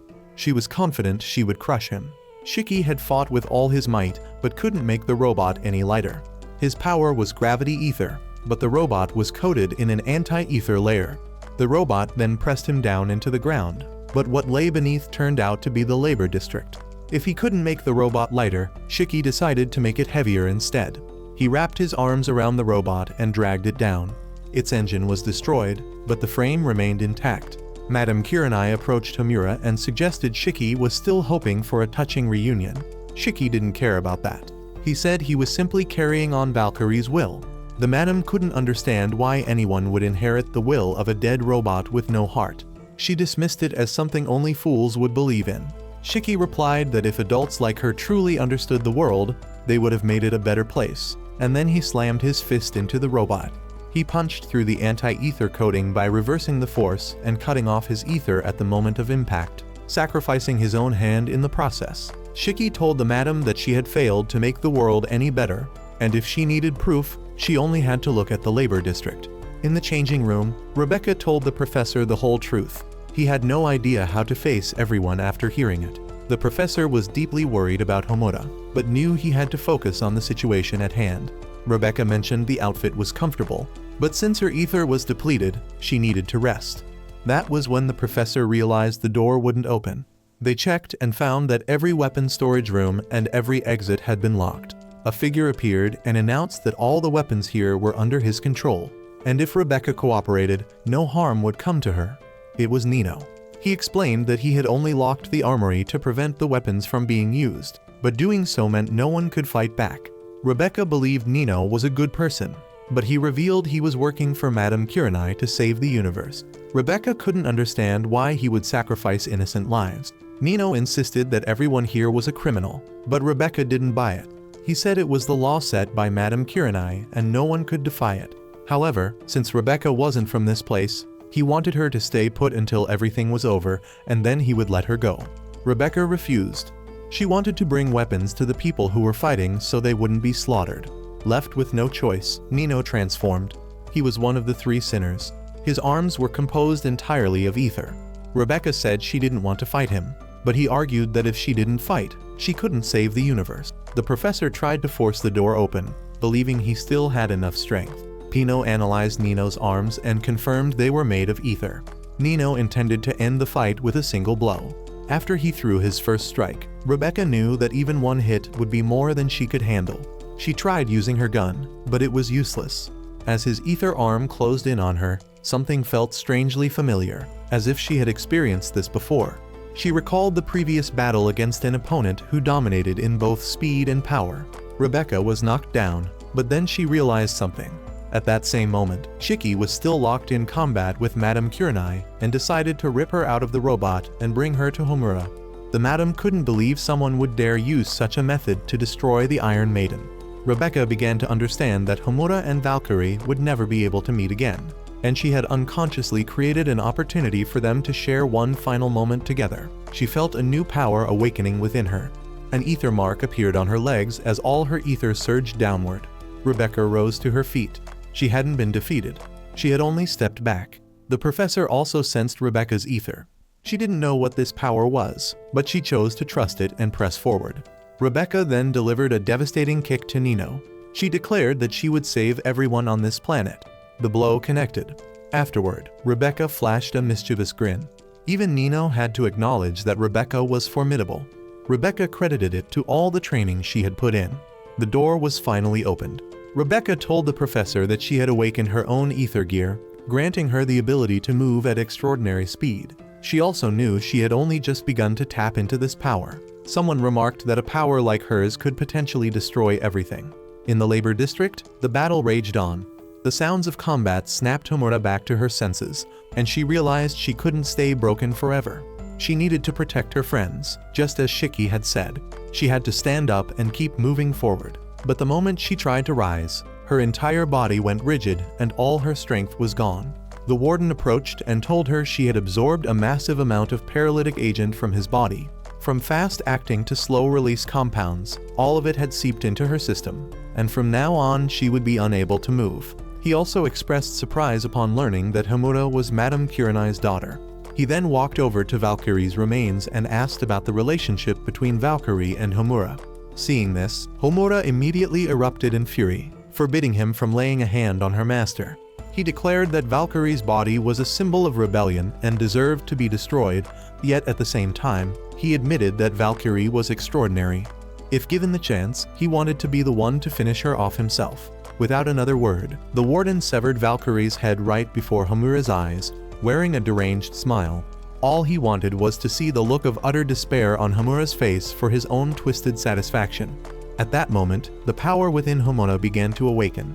Countless swords materialized around her, the pinnacle of her technique. The blades shot toward the warden at blinding speed. He conceded he couldn't underestimate that kind of power, but he still identified its weakness.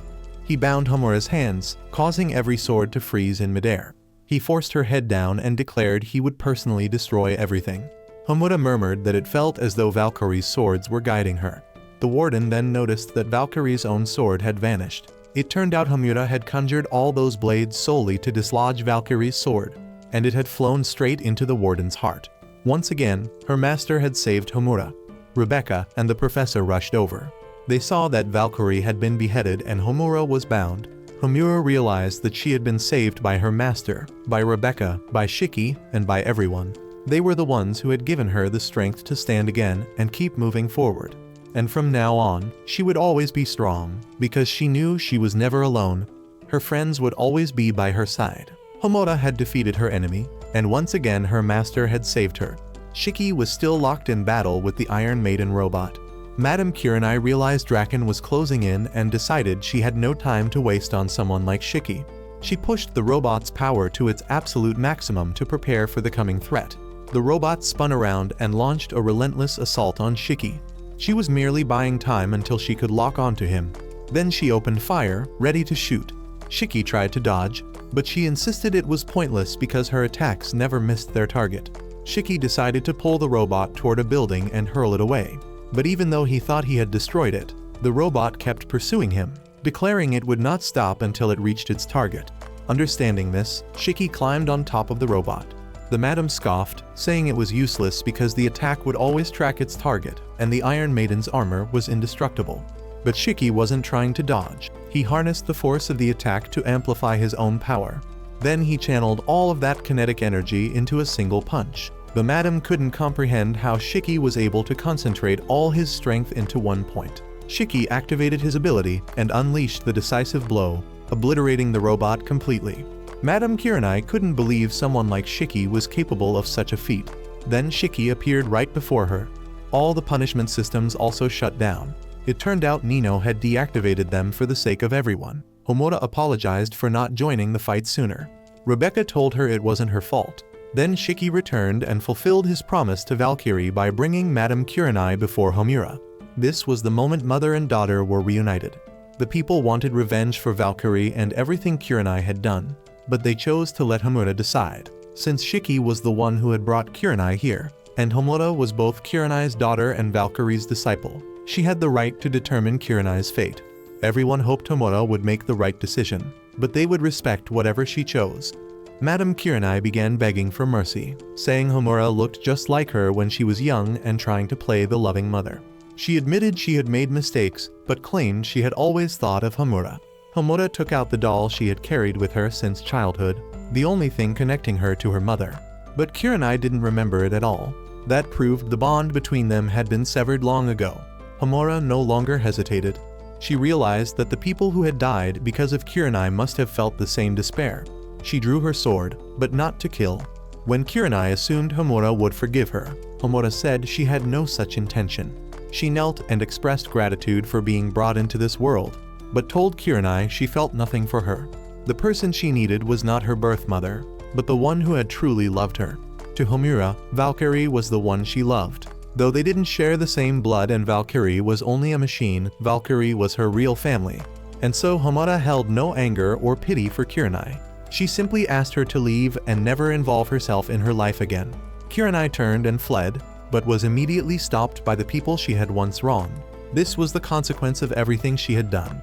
Homura placed the doll beside Valkyrie. She wanted her master to keep it, because from now on, Valkyrie was her mother, her family. She thanked Valkyrie for everything and called her mother. Thanks to Shiki and his friends, the people of the labor district were liberated. They began new lives as free people. After the battle with Madame Kirini, Shiki and his crew returned to Eden's Zero. When they told everyone about Valkyrie's death, the mood was heavy with grief. Sister blamed them for not bringing Valkyrie's body back. Homura disagreed because to her, Valkyrie was a symbol of hope for the people there. Sister couldn't accept that.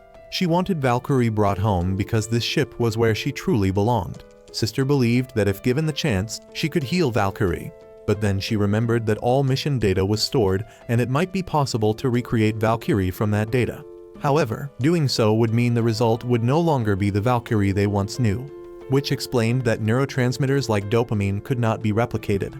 So even if the data were restored, it would only be memories. Valkyrie would never feel joy the way she once did. Sister still argued it was better than letting her stay dead, but Witch disagreed, saying Valkyrie was already gone. The stored data was meant to repair damage and injuries, not to overcome death. Sister left the final decision to Shiki, as the one in charge of the ship. There was much Shiki didn't understand, but he remembered what his grandfather had once taught him. If robots lived like humans, then they could also die like humans, and that was precisely why they cherished life. Though robots didn't have a lifespan like humans, they could still create meaning in their lives. Humans and robots shared the same kind of life, and that was why robots had hearts. Everyone had to accept it. Valkyrie's death was the very proof that she had a heart. Homura agreed with Shiki and said they all had to keep moving forward. If someone was needed to replace Valkyrie among the 4 shining stars, she would take that position. She wasn't sure whether a human could become one of the 4 shining stars, but there was no rule against it. Homura wasn't certain she could replace her master, but if the mission was to carry the ship forward, she believed she could do it. Sister objected, saying that was no longer Valkyrie's duty, because that mission had ended 15 years ago. Everything they were doing now was of their own free will. After that, Sister walked away, and Witch asked to follow her. Everyone who stayed behind teased Homura about inheriting Valkyrie's position, but inheriting the name as well would bring too much pressure, so they considered giving the second Valkyrie a different name. None of the suggestions fit, though. Homura then said that since Valkyrie was no longer here, she would simply be herself. The atmosphere on the ship gradually returned to something warmer. No one noticed the old captain watching them with a pensive gaze. Meanwhile, on Draken's side, his forces discovered that the ship they had been chasing was only a decoy. The real ship had vanished. But Draken said there was no need to worry, as he had already predicted their destination. Witch went to see Sister. She reported that the plan to deceive the enemy warship had succeeded, but their pursuers would figure it out sooner or later. Sister was reminiscing about the days when Valkyrie was still with them. Valkyrie had loved this ship because she could gaze at the stars. Every time Sister was damaged, Valkyrie was the one who repaired her. Sister never imagined that losing a comrade would hurt this much. She had always thought Witch was emotionless because she was always so composed. But now she saw Witch's tears. They had always assumed Hermit was the one who showed her feelings most openly. But Witch said that when it was just the two of them, they could cry together freely, and there was nothing wrong with that. And so they held each other and wept. From the moment Shiki began his journey to the arrival of a new member, the crew had been through so much. They needed rest, but this was only the beginning of their adventure. Ahead of them lay a confrontation with Draken Joe, one of the most powerful figures in the galaxy. The road before Shiki and his friends was still filled with challenges, and what awaited them would be more intense than anything they had faced before.